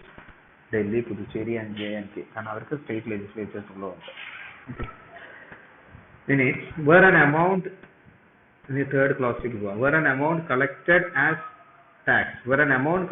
tax levied under clause 1 has been used for the payment of the tax levied by a state under such amount. ഇതിപ്പോ മനസ്സിലാവില്ല ഈ സംഭവം. ഇത് മനസ്സിലാക്കാൻ അത്ര എളുപ്പമല്ല. അത് problem ചെയ്താലേ 3ഉം 4ഉം മനസ്സിലാവും. ഇത് ഞാനൊരു പ്രോബ്ലം ചെയ്തിട്ട് ഇതിൻ്റെ അകത്തേക്ക് തിരിച്ചു വരാം. ഇത് അത്ര പെട്ടെന്ന് ഡൈജസ്റ്റ് ചെയ്യില്ല ഈ സാധനം. അതായത് പറഞ്ഞിരിക്കുന്നത് എന്താ വെച്ച് കഴിഞ്ഞാല് ഇതിപ്പോ നിങ്ങൾക്ക് വായിച്ചാൽ ഒന്നും മനസ്സിലാവില്ല. 3ഉം 4ഉം അവിടെ നിൽക്കട്ടെ. ഇനി പാർലമെന്റ് മേ ബൈ ഫിഫ്ത്ത് എന്താ പറഞ്ഞിരിക്കുന്നത്, parliament may by law formulate the principles for determining the place. ഇനി പാർലമെന്റ് ആണ് ഈ GST സപ്ലൈ ഒരുപാട് കാര്യങ്ങളുണ്ട്. നമ്മൾ ഒന്ന് പ്ലേസ് ഓഫ് സപ്ലൈ, ഇതെല്ലാം നമുക്ക് ഡീറ്റെയിൽ ആയിട്ട് പഠിക്കാനുണ്ട്. GST നമുക്ക് 4 യൂണിറ്റ് പഠിക്കാനുള്ളതിൽ ഒരു യൂണിറ്റ് പ്ലേസ് ഓഫ് സപ്ലൈ ആണ്. പിന്നെ ടൈം ഓഫ് സപ്ലൈ, പിന്നെ വാല്യുവേഷൻ, കസ്റ്റംസിൽ പഠിച്ച പോലെ ഇവിടെ വാല്യുവേഷൻ ഉണ്ട്, വാല്യൂ ഓഫ് സപ്ലൈ. ഇതിനൊക്കെ ഓരോ പ്രിൻസിപ്പിൾസിന്റെ ബേസിസിലാണ് ഇതൊക്കെ ചെയ്യുന്നത്. ഇതിനൊക്കെ പവർ വരുന്നത് ഈ 269A(5)ലൂടെയാണ്. പാർലമെന്റിന് ആ power. Parliament may by law formulate the principles for determining the place of supply. പിന്നെ when a supply, when എന്ന് പറഞ്ഞാൽ type, when a supply of goods or services or both takes place in the course of industry, trade or commerce. ഇതിന് ഒരുപാട് principles ഉണ്ട്. അതൊക്കെ പലതും CGST ആക്ടിലും ഇവിടുന്ന് power derive ചെയ്തിട്ടാണ് ഇതൊക്കെ ഉണ്ടാക്കിയിരിക്കുന്നത്. ഇൻഡസ്ട്രിയൽ ട്രേഡ് ഓഫ് കോമേഴ്സ് ആകുമ്പോൾ IGST. അപ്പൊ എങ്ങനെയാണ്, ഏതാണ് പ്ലേസ് ഓഫ് സപ്ലൈ, എപ്പോഴാണ്, when does supply take place, which is the place of supply, how the supply has to be evaluated, ഇതിലൊക്കെ പ്രിൻസിപ്പിൾസ് പാർലമെന്റിന് നിയമം വഴി ഉണ്ടാക്കാം. അങ്ങനെ പാർലമെന്റ് IGST ലോ ഉണ്ടാക്കി, IGST പാർലമെന്റ് ഉണ്ടാക്കി, അതുവഴി അതൊക്കെ തീരുമാനിക്കും. അപ്പൊ 3ഉം 4ഉം അവിടെ നിൽക്കട്ടെ. 3ഉം 4ഉം നമ്മൾ പ്രോബ്ലം ചെയ്ത് കഴിഞ്ഞാലേ മനസ്സിലാവുള്ളൂ. ആ പ്രോബ്ലം ചെയ്യുന്ന സമയത്ത് എവിടെയാണോ പ്രോബ്ലത്തിൽ ഈ 3ഉം 4ഉം അപ്ലൈ ചെയ്യുന്നത്, അപ്പം ഞാനത് ഇവിടേക്ക് വന്നിട്ട് പറഞ്ഞുതരാം. ഇനി അപ്പൊ 269A കഴിഞ്ഞല്ലോ. 269A കഴിഞ്ഞ് ഇനി അടുത്തതാണ് ഏറ്റവും ഇമ്പോർട്ടന്റ് ആയിട്ടുള്ള 279A. 279A ആണ് ഇതിൽ ഏറ്റവും ഇമ്പോർട്ടന്റ് ആയിട്ടുള്ളത്. 269A നമ്മൾ നോക്കി. 279A ആണ് ഏറ്റവും ഇമ്പോർട്ടന്റ് ആയിട്ടുള്ള. 279A എന്താ പറയുന്നത്, ഈ 3 എഴുതി കഴിഞ്ഞാൽ തന്നെ നിങ്ങൾക്ക് എസ്സേയുടെ 5-6 പേജ് കഴിഞ്ഞു. 6 പേജിൽ കൂടുതൽ എഴുതാനുള്ള മെറ്റീരിയൽ ഈ 3 ഇൻട്രൊഡക്ഷൻ എഴുതി, ഈ 3 ആർട്ടിക്കിൾ എഴുതിയാൽ തന്നെ നിങ്ങൾക്ക് എസ്സേ ഒരു ക്വസ്റ്റ്യൻ പേപ്പറിൽ ചോദിക്കണ്ടേ, കണ്ടുപോയത്. ഈ 3 ആർട്ടിക്കിൾ എഴുതിയാൽ കഴിഞ്ഞാൽ തന്നെ നിങ്ങൾക്ക് 6-7 പേജ് എഴുതാനുള്ള മെറ്റീരിയൽ ഉണ്ട്. എന്താണ് GST കൗൺസിൽ? ഇതാണ് ഏറ്റവും ഇമ്പോർട്ടന്റ് ആയിട്ടുള്ള. ഈ കൗൺസിലാണ് എല്ലാം തീരുമാനിക്കുന്നത്. കൗൺസിലാണ് ആദ്യം റെക്കമെൻഡ് ചെയ്യുന്നത്. അത് റെക്കമെൻഡ് ചെയ്യാനുള്ള പവർ കോൺസ്റ്റിറ്റ്യൂഷൻ GST കൗൺസിലിന് കൊടുത്തു. കൗൺസിൽ റെക്കമെൻഡ് ചെയ്തിട്ടാണ് പാർലമെന്റ് നിയമം കൊണ്ടുവരുന്നത്. ഒരുപാട് സ്ഥലത്ത് നിങ്ങൾ ഇനി വായിക്കും, parliament may make law based on the recommendation of the GST council. ഇതൊരു കോൺസ്റ്റിറ്റ്യൂഷണൽ ബോഡിയാണ്. അപ്പോൾ സ്വാഭാവികമായിട്ട് ഒരു ചോദ്യമുണ്ട്, ആരൊക്കെയാണ് അതിൻ്റെ അകത്തുള്ളതെന്ന്. അപ്പൊ ആദ്യമായിട്ട് ഇത് GST കൗൺസിൽ ഉണ്ടായത് എപ്പോഴാണെന്ന് വെച്ച് കഴിഞ്ഞാൽ ഈ 101st അമെന്റ്മെന്റ് കൊണ്ടാണല്ലോ. 101st അമെന്റ്മെന്റ് നമ്മൾ വന്ന ഡേറ്റ് 8/9/2016. ആ ഡേറ്റിൽ നിന്ന് 60 ദിവസത്തിനുള്ളിൽ, within 60 days from the date of commencement of the constitution amendment act. Okay, 60 ദിവസത്തിനുള്ളിൽ ഇത് അമെന്റ്മെന്റ് വന്നത് കണ്ടോ, ഇവിടെ എഴുതിയിട്ടുണ്ട് 279A. ഓക്കെ, പ്രസിഡന്റ് എന്ത് ചെയ്യണം, 60 ദിവസം ഈ ആക്ട് നിലവിൽ വരുന്ന, ഫോഴ്സിൽ വരുന്ന, കമൻസ് ചെയ്യുന്ന അന്ന് മുതൽ 60 ദിവസത്തിനുള്ളിൽ പ്രസിഡന്റ് ഒരു കൗൺസിൽ രൂപീകരിക്കണം. Must constitute a council. പ്രസിഡന്റിനാണ് അധികാരം കൊടുത്തിരിക്കുന്നത്. ബൈ ഓർഡർ, ഒരു ഓർഡർ വഴി ഒരു കൗൺസിൽ രൂപീകരിക്കണം. ഓക്കെ, ആ കൗൺസിലിന്റെ പേരാണ് GST council, goods and services tax council. അപ്പോൾ പ്രസിഡന്റ് 60 days കൗൺസിൽ കോൺസ്റ്റിറ്റ്യൂട്ട് ചെയ്യുന്നു, GST കൗൺസിൽ. ഇനി ആ GST കൗൺസിലില് ആരൊക്കെ ഉണ്ടായിരിക്കണം എന്നുള്ളതാണ് ക്ലോസ് 2 വരെ. അപ്പൊ അതിന്റെ കോമ്പോസിഷൻ ആരൊക്കെയാണ് അതിൻ്റെ അകത്തുള്ളത്. ഫസ്റ്റ് തന്നെ അതിന്റെ ചെയർപേഴ്സൺ ആരാ? ചെയർപേഴ്സൺ നമ്മുടെ നിർമ്മല സീതാരാമൻ. ആരാണ്? Union finance minister. Prime minister ഇല്ല അതിൻ്റെ അകത്ത്. അപ്പോൾ ചെയർപേഴ്സൺ, ഏറ്റവും ഹയസ്റ്റ് ആയിട്ടുള്ള ബോഡിയാണ് GST കൗൺസിൽ. ആ GST കൗൺസിൽ ഹെഡ് ചെയ്യുന്നത് നിർമ്മല സീതാരാമൻ. ഇപ്പോൾ യൂണിയൻ ഫൈനാൻസ് മിനിസ്റ്റർ ആണ്. യൂണിയൻ ഫൈനാൻസ് മിനിസ്റ്റർ ആരുടെ ആളാണ്? സെൻട്രലിന്റെ ആളാണ്. ഓക്കെ, രണ്ടാമത്തെ ആരാ? നിങ്ങൾക്ക് മിനിസ്റ്റേഴ്സിന്റെ ആ ഒരു ഘടന നിങ്ങൾക്ക് അറിയുന്നുണ്ടാവുമായിരിക്കും. ഇപ്പം നമുക്കിപ്പോ ഇപ്പൊ ഫൈനാൻസ് മിനിസ്റ്റർ എടുത്തു കഴിഞ്ഞാൽ അതിൻ്റെ അകത്തൊരു മിനിസ്റ്റർ ഉണ്ടാവും. അവരെയാണ് നമ്മൾ യൂണിയൻ മിനിസ്റ്റർ എന്ന് പറയുന്നത്. ഇപ്പം അത് നിർമ്മല സീതാരാമനാണ്. പിന്നെ അറിയാലോ, അതിന്റെ വേറെ MOS എന്ന സംഭവം കേട്ടിട്ടില്ലേ? Union minister of state. MOS നിങ്ങൾ കേട്ടിട്ടുണ്ടാവും. അതായത് ഈ മെയിൻ യൂണിയൻ മിനിസ്റ്ററിനെ MOS എന്ന് പറഞ്ഞാൽ സ്റ്റേറ്റിന്റെ മിനിസ്റ്റർ ഒന്നും അല്ല, അങ്ങനെ തെറ്റിദ്ധരിക്കരുത്. അതൊരു MOS എന്ന് പറഞ്ഞു കഴിഞ്ഞാൽ യൂണിയൻ മിനിസ്റ്ററെ സഹായിക്കുന്ന ഒരു ജൂനിയർ മിനിസ്റ്ററാണ് യൂണിയൻ മിനിസ്റ്റർ. പിന്നെ വേറൊരു സംഭവമുണ്ട്, minister of state independent charge എന്ന്, IC എന്നുണ്ട്. പക്ഷെ അതിന് ഇവിടെ പ്രസക്തിയില്ല. ഈ രണ്ടാമത് പറഞ്ഞിരിക്കുന്ന ആളാണ് ഇവിടെ എഴുതിയിരിക്കുന്നത് ബിയിൽ. അതായത് union minister of state in charge of revenue or finance. Finance ഡിപ്പാർട്ട്മെന്റിന്റെ ചാർജുള്ള ഇവര് രണ്ടുപേരും, ചുരുക്കം പറഞ്ഞാൽ ഇവര് രണ്ടുപേരുമാണ് സെന്ററിന്റെ ഭാഗത്ത് നിന്ന് GST കൗൺസിലുള്ളത്. അതാണ് AB. ഒന്ന് നിർമ്മല സീതാരാമന്, മറ്റേത് ഇപ്പം ആരാന്ന് എനിക്കറിയില്ല. ആദ്യം അനുരാഗ് താക്കൂർ ആയിരുന്നു. അത് നോക്കാം നമുക്ക്. ഏതൊരു ഒരാണാണ്, ആളാണ്, ബീഹാറിനാണ്. അപ്പൊ നമ്മുടെ യൂണിയൻ മിനിസ്റ്റർ ഓഫ് സ്റ്റേറ്റ്. ഇനി അപ്പൊ രണ്ടുപേരായല്ലോ. നമ്മുടെ നിർമ്മല സീതാരാമൻ യൂണിയൻ ഫൈനാൻസ് മിനിസ്റ്ററും union minister of state in charge of revenue അല്ലെങ്കിൽ ഫൈനാൻസ് മിനിസ്ട്രിയുടെ കീഴിലുള്ള യൂണിയൻ മിനിസ്റ്റർ ഓഫ് സ്റ്റേറ്റ്. ഇനി C എന്താ പറഞ്ഞിരിക്കുന്നത്? ഓരോ സ്റ്റേറ്റ് ഗവൺമെന്റും, അതൊരു ഫെഡറൽ ബോഡി അല്ലേ, നമ്മുടെ ഫെഡറൽ കോൺസ്റ്റിറ്റ്യൂഷൻ ആണ്, നമ്മളൊരു ഫെഡറൽ സ്റ്റേറ്റാ. അത് ഈ ബോഡി, ഒരു GST കൗൺസിൽ എന്ന് പറയുന്നത് ഒരു ഫെഡറൽ ബോഡിയാണ്. അതുകൊണ്ട് ഓരോ സ്റ്റേറ്റ് ഗവൺമെന്റും ഒന്നെങ്കിൽ അവർ നോമിനേറ്റ് ചെയ്ത, ഏതെങ്കിലും ഒരു മിനിസ്റ്ററെ നോമിനേറ്റ് ചെയ്യും. ഇപ്പൊ കേരള സർക്കാർ ആണെന്നുണ്ടെങ്കിൽ അവരൊരു GST കൗൺസിലേക്ക് കേരള സർക്കാർ ഒരു മിനിസ്റ്ററെ നോമിനേറ്റ് ചെയ്യും. കർണാടക സർക്കാർ അങ്ങനെ ഓരോ സ്റ്റേറ്റും ഒരു മിനിസ്റ്ററെ നോമിനേറ്റ് ചെയ്യും. സാധാരണ നോമിനേറ്റ് ചെയ്യല്ല ചെയ്യുക. ആ സ്റ്റേറ്റിലെ ഫൈനാൻസ് മിനിസ്റ്റർ ആരാണോ അല്ലെങ്കിൽ ടാക്സേഷൻ മിനിസ്റ്റർ ആരാണോ അയാളെയാണ് GST കൗൺസിലേക്ക് വിടുക. നമ്മുടെ ഇവിടെ ഇപ്പൊ KN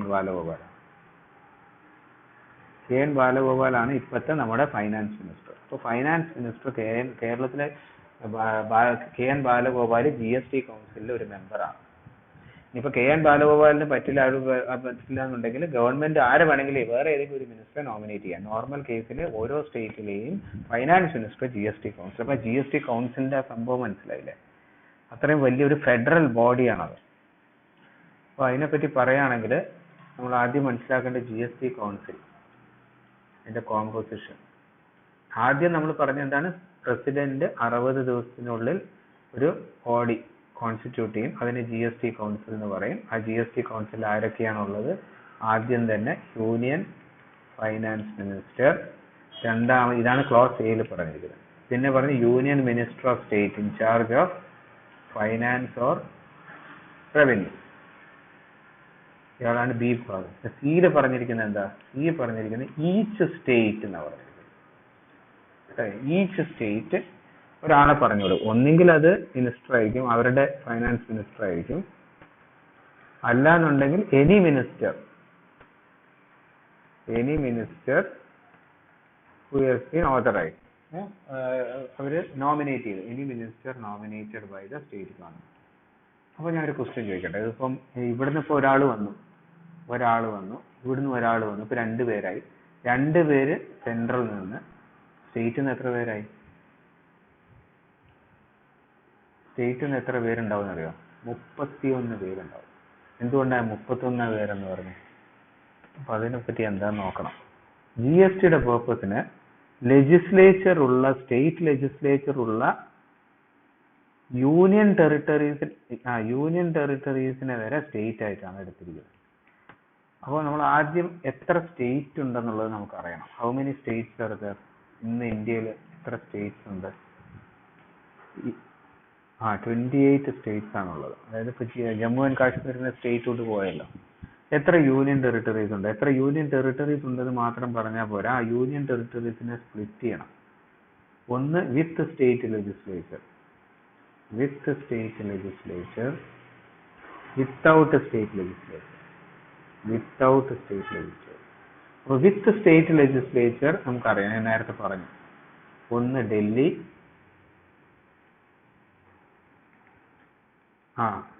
പുതുച്ചേരി, പിന്നെ ജമ്മു ആൻഡ് കാശ്മീർ. ഈ മൂന്ന് സ്ഥലത്തു നിന്നും ഇവർ പറഞ്ഞു വിടും 3 പേരെ. ഓക്കെ, ഇവർ 3 പേരെ പറഞ്ഞു. അപ്പോൾ 3 മിനിസ്റ്റേഴ്സ് GST കൗൺസിൽ എത്തിയല്ലോ. അവരുടെ ഏതെങ്കിലും ഒരു മിനിസ്റ്റർ നോമിനേറ്റ് ചെയ്യും, അല്ലെങ്കിൽ അവിടുത്തെ സ്റ്റേറ്റ് മിനിസ്റ്റേഴ്സ്, ഫൈനാൻസ് മിനിസ്റ്റേഴ്സ് വരെ. ഇവിടുന്ന് 28 ആയല്ലോ. 28 + 3 എത്രയാ? 31. അങ്ങനെയാണ് ഈ 31 വരുന്നത്. ഓക്കെ, ഇവിടുന്ന് 2. അപ്പൊ 2 + 31 33. 33 മെമ്പേഴ്സ് ഉണ്ട് GST കൗൺസിൽ.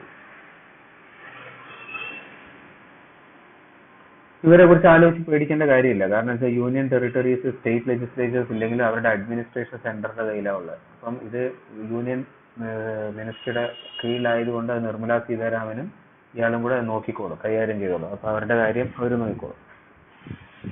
അത് ഏതൊക്കെയാന്നുള്ളത് ഇതിനകത്ത് അറിഞ്ഞിരിക്കേണ്ട ആവശ്യമുണ്ട്. അതുകൊണ്ട് ആ 5 ഏതൊക്കെയാ? ആൻഡമാൻ ആൻഡ് നിക്കോബാർ, പിന്നെ ലക്ഷദ്വീപ്,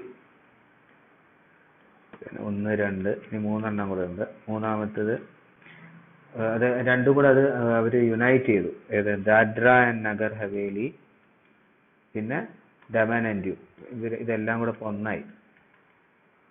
അപ്പോൾ 3. നാലാമത്തേത് എന്തായിരുന്നു? ചണ്ഡീഗഡ്. 5-മത്തേത് ഏതാണ്? മറ്റേ ലഡാക്ക്.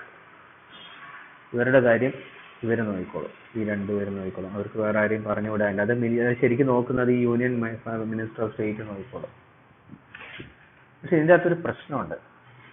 ഇപ്പോൾ 33 പേരുണ്ട്. ഈ 33 പേരിൽ 31 പേര് സ്റ്റേറ്റിൽ നിന്നാണ്, 2 പേര് സെൻറ്ററിനുള്ളൂ. അപ്പോൾ GST കൗൺസിൽ ഒരു ബോർഡിന് തീരുമാനം എടുത്തു എന്ന് വയ്ക്കുക. GST കൗൺസിൽ ഒരു തീരുമാനം എടുത്തു കഴിഞ്ഞാൽ വോട്ടിനിടണം. വോട്ടിന് ഇട്ട് കഴിഞ്ഞാൽ സ്റ്റേറ്റ് എല്ലാം കൂടെ തീരുമാനിച്ചു കഴിഞ്ഞാൽ അവർക്ക് സെൻറ്ററിനെ ഓവർ റൂൾ ചെയ്തോളൂ. സെൻറ്ററിന് ഒരു പവറും ഇല്ല, 2 പേരേ ഉള്ളൂ സെൻറ്ററിന്. ഓക്കെ, അപ്പോൾ ഈ 31 പേര്. അപ്പോൾ നമുക്ക് അതിൻ്റെ എങ്ങനെയാണ് അതിൻ്റെ വോട്ടിംഗ് പാറ്റേൺ നോക്കാം. ഇപ്പോൾ സപ്പോസ് ഇപ്പം ഈവൻ 2/3 മെജോറിറ്റി വേണം തന്നെ വയ്ക്കുക. 2/3 മെജോറിറ്റി, ഇപ്പോൾ 33-ന്റെ 2/3 മെജോറിറ്റി ആയാൽ തന്നെ എത്രയാണ്? ഒരു 25 സ്റ്റേറ്റ്സ് വിചാരിച്ചു കഴിഞ്ഞാൽ ഇവർ 2 പേരും വോട്ട് ചെയ്തിട്ടും കാര്യമില്ല. ഇവർക്ക് ഒരു പ്രസക്തി ഇല്ലാതാവില്ലേ ആ 2 പേരുടെ? അവർക്ക് അവിടെ ഒരു വോയിസേ ഉണ്ടാവില്ല. അങ്ങനെയല്ല വോട്ടിംഗ് നടക്കുന്നത്. അതും ആ വോട്ടിംഗ് പാറ്റേണും ഇതിൻ്റെ അകത്ത് പറഞ്ഞത്. നമ്മൾ ആ കോമ്പോസിഷൻ ആണ് ക്ലാസ് 2 നോക്കിയത് പറഞ്ഞത്. നമ്മൾ കോമ്പോസിഷൻ കഴിഞ്ഞിട്ട് കോമ്പോസിഷൻ നോക്കി നമുക്ക് ആ വോട്ടിംഗ് പാറ്റേൺ നോക്കാം. നമ്മൾ ഈ ക്ലാസ് 5 നോക്കി കഴിഞ്ഞല്ലോ, ആ ക്ലാസ് 5 നോക്കി. ഇനി നമുക്ക് ആ വോട്ടിംഗ് പാറ്റേൺ നോക്കി കഴിഞ്ഞാൽ കണ്ടോ, ക്ലാസ് 9 ആണ് വോട്ടിംഗ് പാറ്റേൺ പറയുന്നത്. വോട്ടിംഗ് പാറ്റേൺ നോക്കിയപ്പോൾ എവറി ഡിസിഷൻ, GST കൗൺസിലിന്റെ എല്ലാ ഡിസിഷനും ഒരു മീറ്റിംഗിലാണ് എടുക്കുക. ഓക്കെ, ആ മീറ്റിംഗിൽ എങ്ങനെയാണ് വോട്ടിംഗ് നടക്കുന്നത്? നോട്ട് ലെസ്, മെജോറിറ്റി ആണ് എടുക്കുന്നത്, majority decision. Not less than 3/4 of the weighted votes. ഓരോ 33 പേരുടെ വോട്ട്സ് വെയിറ്റ് ചെയ്തിട്ട് 3/4 മെജോറിറ്റി വേണം. 3/4 കുറയരുത്, ഗ്രേറ്റർ ദാൻ 3/4 വേണം. ഓക്കെ, അതാണ് not less than 3/4 of the weighted votes. 3/4 of the weighted votes. എല്ലാം ഈക്വൽ വെയിറ്റ് ആണ് കൊടുത്തതെങ്കിൽ സെന്ററിന് ഒരു വോയിസും ഉണ്ടാവില്ല. അതുകൊണ്ട് ഈക്വൽ വെയിറ്റിംഗ് ആയി. അതുകൊണ്ടാണ് വെയിറ്റഡ് വോട്ട്സ് എഴുതിയിരിക്കുന്നത്. അല്ലെങ്കിൽ വെയിറ്റഡ് എന്നുള്ള വാക്കിന്റെ ആവശ്യമില്ലായിരുന്നു. 3/4 ഓഫ് ദ വോട്ട്സ് എന്ന് പറഞ്ഞാൽ മതിയായിരുന്നു. Weighted votes of members. അടുത്ത ഇമ്പോർട്ടൻ്റ് ആയി ശ്രദ്ധിക്കുന്നത് പ്രസന്റ് ആൻഡ് വോട്ടിംഗ് ആണ്. Present and voting. Okay, present and വോട്ടിങ്ങിന്റെ 3/4 കൂടുതൽ ഉണ്ടായിരിക്കണം, എന്നാലേ ആ ഡിസിഷൻ പാസ് ആവുള്ളൂ. In accordance with the following principle. Central ഗവൺമെന്റിന്റെ വോട്ടിന്റെ വെയിറ്റേജ് എത്രയാണെന്ന് അറിയോ? 1/3 ഓഫ് ദ ടോട്ടൽ വോട്ട്. ഒരാളെ ഉള്ളൂ എന്ന് പറഞ്ഞിട്ട് കാര്യമില്ല. നിർമ്മലാ സീതാരാമന്റെ വോട്ടിന് ടോട്ടൽ വോട്ട്സിന്റെ പ്രസന്റ് ആൻഡ് വോട്ടിങ്ങിന് ഇപ്പൊ 33 പേര് പ്രസന്റ് ആണെന്ന് വിചാരിക്കുക. ഒരു മീറ്റിംഗ് നടക്കണം, 33 പേര് പ്രസന്റ് ആണെങ്കിൽ ഈ 33 എണ്ണത്തിന് 1/3 വോട്ട് ഉണ്ട് സെൻട്രൽ ഗവൺമെന്റിൽ. 1/3 വോട്ട് വെയിറ്റ് അവർക്കാണ് കിടക്കുന്നത്. ഇനി votes of all the state government taken together, ഇതെല്ലാം കൂടെ എടുത്തു കഴിഞ്ഞാൽ 2/3 ആണ് കൊടുത്തിരിക്കുന്നത്. 2/3 ആണ് വോട്ട് കൊടുത്തിരിക്കുന്നത്. ഇത് സ്റ്റേറ്റ് ഗവൺമെന്റ്. ഇനി അതിന്റെ അർത്ഥം ഇപ്പൊ നിർമ്മലാ സീതാരാമൻ യൂണിയൻ ഫൈനാൻസ് മിനിസ്റ്ററും യൂണിയൻ മിനിസ്റ്റർ ഓഫ് സ്റ്റേറ്റും കൂടെ വോട്ട് ചെയ്ത് കഴിഞ്ഞാൽ അവർ 2 പേരും കൂടെ ഒരു കാര്യം ചെയ്ത് കഴിഞ്ഞാൽ വോട്ട് ചെയ്ത് കഴിഞ്ഞാൽ അതിന് സിഗ്നിഫിക്കന്റ് ആയിട്ടുള്ള ഇമ്പോർട്ടൻസ് കിട്ടും. ഇനി അങ്ങനെ കിട്ടാതിരിക്കണമെങ്കിൽ ഈ 1/3 എന്നുള്ള ഫിഗർ എങ്ങനെയാ വന്നു വെച്ച് കഴിഞ്ഞാൽ ഫൈനാൻസ് മിനിസ്റ്റർ ഒരു ഡിസിഷന് ഫേവറബിൾ ആയിട്ട് വോട്ട് ചെയ്യണം, യൂണിയൻ മിനിസ്റ്റർ ഓഫ് സ്റ്റേറ്റ് അതിന് എഗെയിൻസ്റ്റ് വോട്ട് ചെയ്യണം. അപ്പൊ അങ്ങനത്തെ ഒരു കേസ് വരികയാണെന്നുണ്ടെങ്കിൽ സ്റ്റേറ്റ്സിന് മുൻതൂക്കം കിട്ടും. അങ്ങനെ അയാൾ വോട്ട് ചെയ്യില്ല. അങ്ങനെ അയാൾ വോട്ട് ചെയ്യുന്നുണ്ടെങ്കിൽ അയാൾ ആ കസേരയിൽ ഇരിക്കില്ല, യൂണിയൻ മിനിസ്റ്റർ ഓഫ് സ്റ്റേറ്റ്. ഇങ്ങനെ ഒരു സിറ്റുവേഷൻ വരില്ല. അവർ 2 പേരും ഒരേ രീതിയിലേ വോട്ട് ചെയ്യുള്ളൂ. അപ്പൊ അവർ 2 പേരും ഒരേ രീതിയിൽ വോട്ട് ചെയ്ത് കഴിഞ്ഞാൽ ആ സെന്ററിന് അവിടെ വെയിറ്റേജ് വരും. സെന്ററിന് വെയിറ്റേജ് വരാതിരിക്കണം എന്നുണ്ടെങ്കിൽ ഇവർ ഏതെങ്കിലും ഒരാൾ വോട്ട് മാറ്റി കുത്തണം. അങ്ങനെ വരില്ല. അപ്പൊ ഇതിൻ്റെ അകത്ത് മനസ്സിലാക്കേണ്ട ഫിഗേഴ്സ് എന്തൊക്കെയാന്ന് വെച്ച് കഴിഞ്ഞാൽ 3/4 മെജോറിറ്റി വേണം, greater than 3/4, not less than 3/4 എന്നാണ് പറഞ്ഞത്. അപ്പോൾ ടോട്ടൽ വോട്ട് കാസ്റ്റ് ചെയ്ത പ്രസന്റ് ആൻഡ് വോട്ടിങ്ങിൽ 3/4 വേണം. പിന്നെ 1/3 വെയിറ്റ് ആണ് സെൻട്രൽ സെൻട്രൽ ഗവൺമെന്റിന്റെ വോട്ടിന്, 2/3 ആണ് state. Okay, of all the votes. Okay, അതായത് ഇപ്പോൾ ടോട്ടൽ വോട്ട് ചെയ്തിട്ട് അതിന്റെ 2/3 വെയിറ്റ് അവർക്ക് കൊടുക്കും. Total votes of the state. സെൻട്രലിന്റെ ഇതിന് 1/3 വെയിറ്റ് കൊടുക്കും. ഇത് കിട്ടുന്നതെന്ന് പറഞ്ഞു കഴിഞ്ഞാൽ this should be greater than 3/4 of the total votes cast. അങ്ങനെയാണ് അതിന്റെ വോട്ടിംഗ് പാറ്റേൺ പറഞ്ഞിരിക്കുന്നത്. അതാണ് ക്ലോസ് 9 പറഞ്ഞിരിക്കുന്നത്. ഓക്കെ, ഇനി അതിൻ്റെ അകത്ത് ഏറ്റവും ഇമ്പോർട്ടൻ്റ് ആയിട്ടുള്ള അടുത്ത ക്ലോസ് ഏതാണെന്ന് വെച്ച് കഴിഞ്ഞാൽ നമ്മൾ 2 നോക്കിയില്ലേ. ഇനി മനസ്സിലാക്കേണ്ടത് ചെയർപേഴ്സൺ ആരാന്ന് പറഞ്ഞല്ലോ. ചെയർപേഴ്സൺ ആരാണ്? ഈ 3 പറയുന്നത് വൈസ് ചെയർപേഴ്സൺ ആരാണ് GST കൗൺസിലിന്റെ, അതാണ് ഇവിടെ പറഞ്ഞിരിക്കുന്നത്. ഓക്കെ, ഈ മെമ്പേഴ്സ് ഓഫ് ദി GST, അതായത് നമ്മൾ ആദ്യം സെൻട്രലിന്റെ ഭാഗത്ത് നിന്ന് 2 പേരുണ്ടെന്ന് പറഞ്ഞു, 31 പേര് സ്റ്റേറ്റിൽ നിന്ന് വന്നു എന്ന് പറഞ്ഞു. 28 + 3 ഇവർ ശരിക്കുള്ള സ്റ്റേറ്റിൽ നിന്ന്, ഇവർ യൂണിയൻ ടെറിട്ടറി. ഈ 31 പേരും കൂടെ ചേർന്നിട്ട് ഒരാളെ തീരുമാനിക്കും. അതാണ് the members of the goods and GST council referred to in subclause C of the clause 2. subclause 3 എന്ന് പറയുന്നത് ഇതാണ്. സ്റ്റേറ്റിൽ നിന്ന് വന്ന ആൾക്കാർ shall as soon as may be, അത് ഫോം ചെയ്ത ഉടനെ, GST കൗൺസിൽ ഫോം ചെയ്ത ഉടനെ, one amongst themselves, ഈ 33 പേരിൽ ഒരാളെ അവർ സെലക്ട് ചെയ്യും. അയാളാണ് VCP, vice chairperson of the GST council. Chairperson Nirmala സീതാരാമനാണ്. അതായത് ഒരു ചെയർപേഴ്സൺ അതായത് സെൻട്രൽ നിന്ന് വരും, വൈസ് ചെയർപേഴ്സൺ സ്റ്റേറ്റ് എന്നുള്ള ഏതെങ്കിലും ഒരാളായിരിക്കും. അത് ആരാണെന്നുള്ളത് അതിൽ ഇവർക്ക് സേ ഒന്നുമില്ല. സെൻട്രൽ നിന്നുള്ള ആൾക്കാർക്ക് സേ ഇല്ല. ഈ 31 പേര് ചേർന്ന് ഒരാളെ തീരുമാനിക്കും. അവരാണ് വൈസ് ചെയർപേഴ്സണെ തീരുമാനിക്കുക. അതാണ് 3rd ക്ലോസ്. ഓക്കെ, 4th ക്ലോസിൽ ഏറ്റവും ഇമ്പോർട്ടൻ്റ് ആയിട്ടുള്ള ഒരു സംഭവം സ്പെഷ്യൽ കാറ്റഗറി സ്റ്റേറ്റ്സിനെ പറ്റി പറയുന്ന അവിടെയാണ്. പിന്നെ ഒരു കാര്യം കൂടെ മനസ്സിലാക്കേണ്ട, അതിനെ പെട്ടെന്ന് ഇതിനോട് ചേർന്ന് പറയാൻ പറ്റുന്നതാണ് 7th one, കോറം. GST കൗൺസിലിന്റെ കോറം. എത്ര പേരുണ്ടെങ്കിലേ കൗൺസിൽ കോറം വേണമല്ലോ നമുക്കൊരു മീറ്റിംഗ് നടത്തുന്നതുണ്ടെങ്കിൽ. അത് 1/2 ആണ്. പകുതി പേരെങ്കിലും ഉണ്ടായിരിക്കണം. Total number of members of the goods and, അതായത് 33/2 ഇത്ര പേരെങ്കിലും ഉണ്ടായിരിക്കണം. അതായത് 17 പേരില്ലാതെ മീറ്റിംഗ് നടത്താൻ പറ്റില്ല. അതാണ് 7 പറഞ്ഞിരിക്കുന്നത്. ഓക്കെ, അപ്പൊ നമ്മൾ ഇത്രയും നേരം പറഞ്ഞത് എന്തൊക്കെയായിരുന്നു? ആദ്യം നമ്മൾ പ്രസിഡന്റിന്റെ കാര്യം പറഞ്ഞു. പ്രസിഡന്റിന്റെ കാര്യം പറഞ്ഞു. പ്രസിഡന്റ് 60 ദിവസത്തിനുള്ളിൽ കോൺസ്റ്റിറ്റ്യൂട്ട് ചെയ്യണം എന്ന് പറഞ്ഞു. അതാണ് ക്ലോസ് 1. പ്രസിഡന്റിന്റെ കാര്യം 60 days, അത് ഓർത്താൽ മതി. കോൺസ്റ്റിറ്റ്യൂട്ട് ചെയ്യണം. സെക്കൻഡ് ക്ലോസ് എന്തായിരുന്നു? Composition. Union finance minister, union minister of state in charge of finance. പിന്നെ ഓരോരുത്തരും വിടും. 31 സ്റ്റേറ്റ്സിൽ നിന്ന് വിടും. States or union territory with state legislature. അവർ ഓരോരുത്തരെ വിടും. ഓക്കെ, ഈ 31 പേര് ചേർന്നിട്ട്, ഇയാളാണ് യൂണിയൻ ഫൈനാൻസ് മിനിസ്റ്റർ ആണ് ചെയർപേഴ്സൺ. ഈ 31 പേര് ചേർന്ന് ഒരാളെ തീരുമാനിക്കും. അയാളാണ് വൈസ് ചെയർപേഴ്സൺ. ഓക്കെ, പിന്നെ നമ്മൾ എന്താ പറഞ്ഞത്? പിന്നെ നമ്മൾ അതിന്റെ വോട്ടിംഗ് പാറ്റേണിനെ പറ്റി പറഞ്ഞു. വോട്ടിംഗ് പാറ്റേൺ എങ്ങനെയായിരുന്നു? 3/4 മെജോറിറ്റി വേണം, greater than 3/4 of the votes cast. അതിൽ സെൻട്രലിന്റെ വെയിറ്റ് എത്രയായിരുന്നു? 1/2 സെൻട്രലിന്റെ വെയിറ്റ് ആണ്. 2/3 വെയിറ്റേജ് ആണ് ഓഫ് ഓൾ ദ സ്റ്റേറ്റ്സിന്റെ all the votes states in 2/3. Okay, പിന്നെ നമ്മൾ ക്വാറത്തെ പറ്റി പറഞ്ഞു. ക്വാറം എത്രയാണ്? ക്വാറം ഹാഫെങ്കിലും വേണം. ഓക്കെ, ഇത്രയും കാര്യങ്ങളാണ് നമ്മൾ ഇതുവരെ പറഞ്ഞത്. ഇനി ഒരു സ്പെഷ്യൽ കാറ്റഗറി സ്റ്റേറ്റ്സ്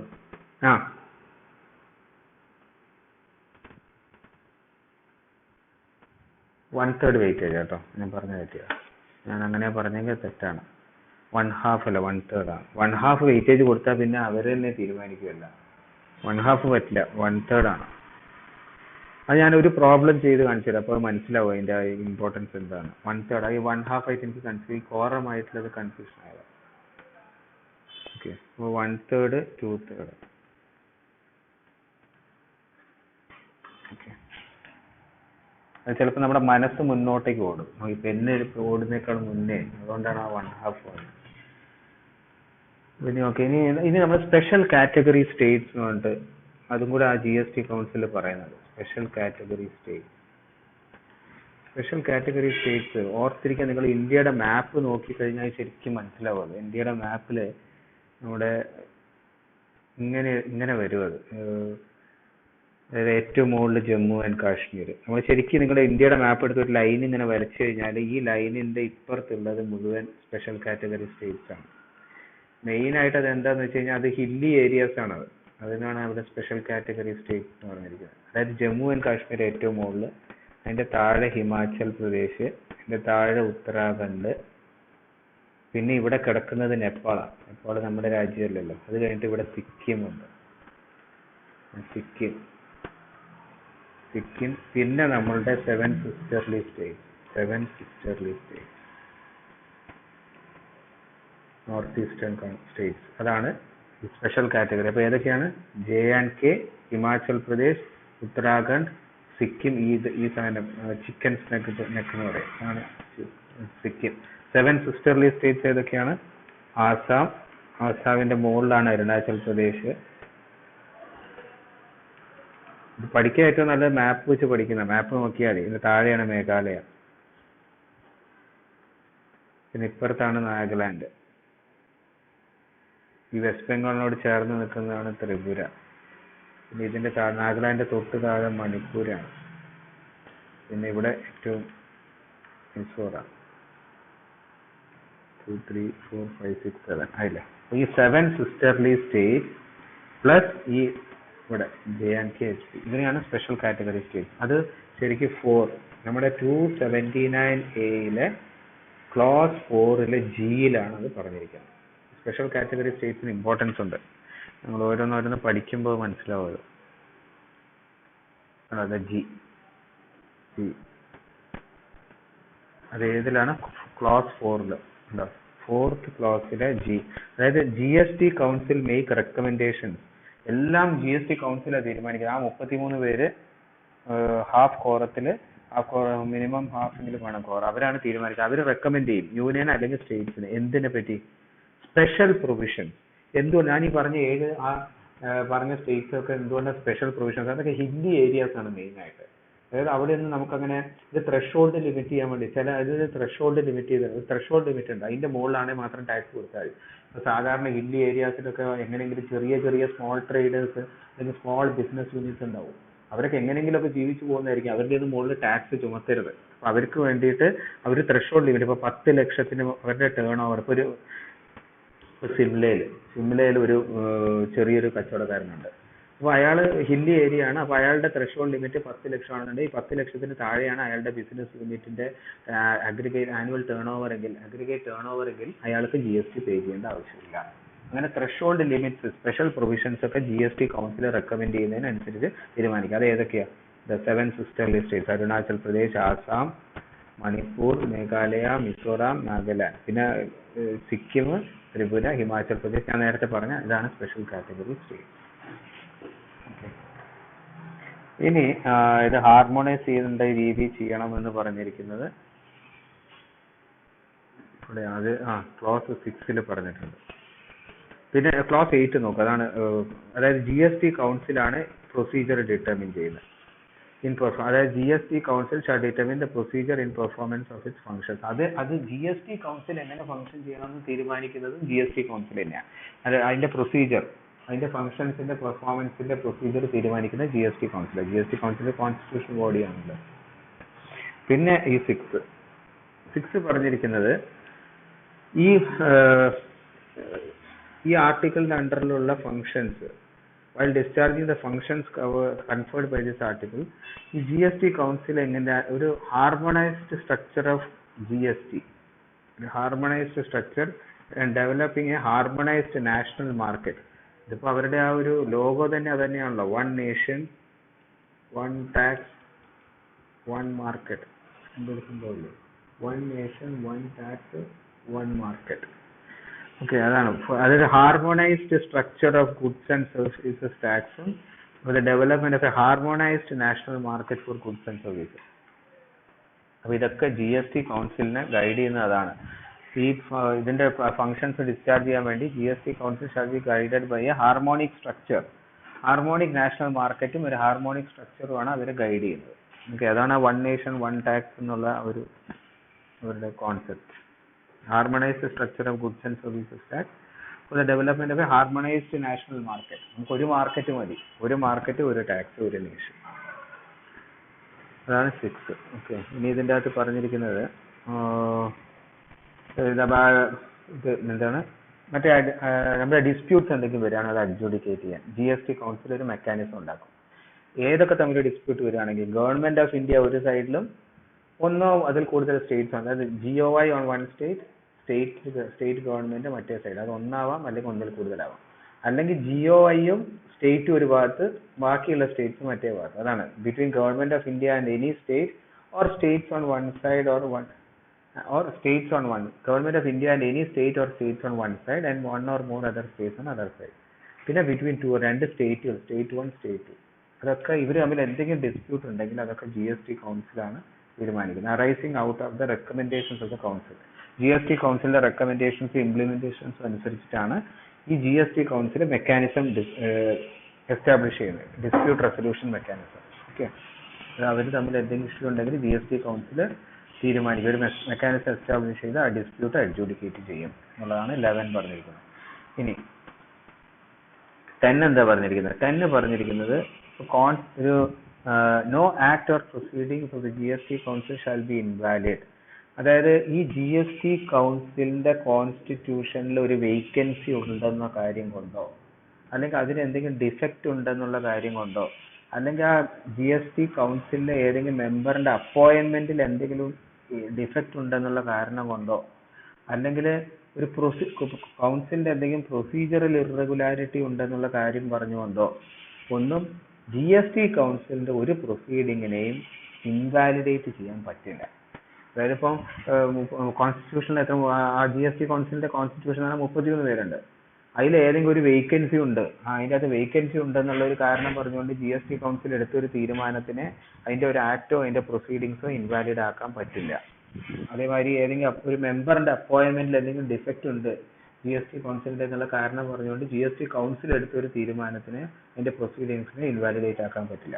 അതേമാതിരി തന്നെ അവരുടെ കൗൺസിലിന്റെ എന്തെങ്കിലും പ്രൊസീജിയറൽ ഇറഗുലാരിറ്റി ചൂണ്ടിക്കാണിച്ചുകൊണ്ട് കൗൺസിലിന്റെ തീരുമാനങ്ങളെ ഇൻവാലിഡ് ആക്കാൻ പറ്റില്ല, provided it does not affect the merits of the case.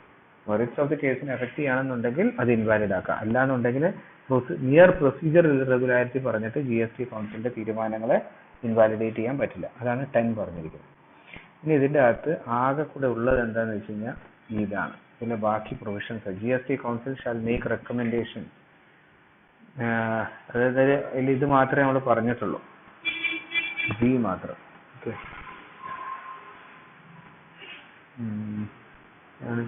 അപ്പൊ ഞാൻ ഇത് ബാക്കിയും കൂടെ നോക്കാം. ആണെങ്കിൽ നമുക്ക് സ്റ്റോപ്പ് ചെയ്ത് നോക്കാം. അതിന്റെ മുമ്പ് ഇതാണ് GST കൗൺസിലിന് ഒരു വെബ്സൈറ്റ് ഉണ്ട്, അതാണ് gstcouncil.gov.in. അതാണ് സൈറ്റ്. മുകളിൽ തന്നെ കണ്ടോ? കേൾക്കുന്നില്ലേ?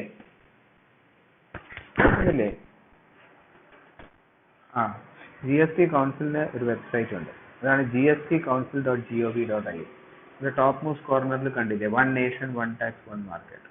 ഓക്കെ, ഇതിന്റെ അകത്ത് കണ്ടോ ആരാണ് ഇതിനകത്ത് 33 പേരുണ്ടാവും. അത് ലാസ്റ്റ് പേജിൽ എടുത്ത് നോക്കിക്കഴിഞ്ഞാൽ 33 എന്നുള്ള നമ്പർ കാണാം. ഉണ്ടോ? 33. ഇപ്പൊ ചന്ദ്രിമ ഭട്ടാചാര്യ, അവർ വെസ്റ്റ് ബംഗാളിന്റെ ഫൈനാൻസ് മിനിസ്റ്ററാണ്, അല്ലെങ്കിൽ അവിടുന്ന് നോമിനേറ്റ് ചെയ്തായിരിക്കും. ശ്രീ പ്രേംചന്ദ് അഗർവാൾ ഉത്തരാഖണ്ഡിൽ നിന്ന് വന്നാണ് ഫൈനാൻസ് മിനിസ്റ്റർ. ഉത്തർപ്രദേശിലെ ഫൈനാൻസ് മിനിസ്റ്ററാണ് 32ാമത് കിടക്കുന്നത്. സുരേഷ് കുമാർ ഖന്ന മിനിസ്റ്റർ. അപ്പോൾ ഓരോ സ്റ്റേറ്റിൽ നിന്നും ഫൈനാൻസ് മിനിസ്റ്റർ പറഞ്ഞു വിടും. നമ്മളുടെ സ്റ്റേറ്റിൽ നിന്നും KN ബാലഗോപാലിനെ പറഞ്ഞു വിട്ടുണ്ടാവും. KN Balagopal, Kerala finance minister. അങ്ങനെ 31 പേരുണ്ട്. 2 പേരാരൊക്കെ സെൻട്രലിന്റെ ഭാഗത്ത് ഇയാളാണ്. പണ്ട് അനുരാഗ് താക്കൂർ ആയിരുന്നു, ഇപ്പൊ പങ്കജ് ചൗധരിയാണ് union minister of state finance. Okay, ഇവര് 2 1ഉം 2ഉം സെൻട്രൽ എന്നുള്ളവരാണ്. Nirmala Sitharaman government of India, ഇവരാണ് ചെയർപേഴ്സൺ. ഒരു വൈസ് ചെയർപേഴ്സണെ ബാക്കി എല്ലാവരും കൂടെ ചേർന്ന് അവര് സെലക്ട് ചെയ്ത് എടുക്കും. ഓക്കെ, നിങ്ങൾക്ക് ഇതിൻ്റെ അകത്ത് ആ 3 സ്റ്റേറ്റിലുള്ളവരെയും കാണാൻ പറ്റും. കണ്ടോ, UTF ജമ്മു ആൻഡ് കാശ്മീർ. അവിടുത്തെ ചീഫ് മിനിസ്റ്റർ തന്നെയാണ് അവിടുത്തെ ഫൈനാൻസ് മിനിസ്റ്റർ. ആ 3 ഡൽഹിയിൽ നിന്നും ഉണ്ടാവും ഒരാള്. അതേമാതിരി ഡൽഹി പുതുച്ചേരി എന്നും കൂടെ ഓരോരുത്തരുണ്ടാവും. പുതുച്ചേരിയിൽ നിന്നുള്ള മിനിസ്റ്റർ ഓഫ് പബ്ലിക് വർക്ക്സ് അവിടുന്ന് നോമിനേറ്റ് ചെയ്ത് വിട്ടതാണ്. അവിടുത്തെ ഫൈനാൻസ് മിനിസ്റ്ററിന് പകരം അവിടുന്ന് നോമിനേറ്റ് ചെയ്ത് വിട്ടു. പുതുച്ചേരി. ഇനി ഏതാണ്? ഡൽഹിയിലെയും ഒരാളിൻ്റെ ഒക്കെ ഉണ്ടാവും.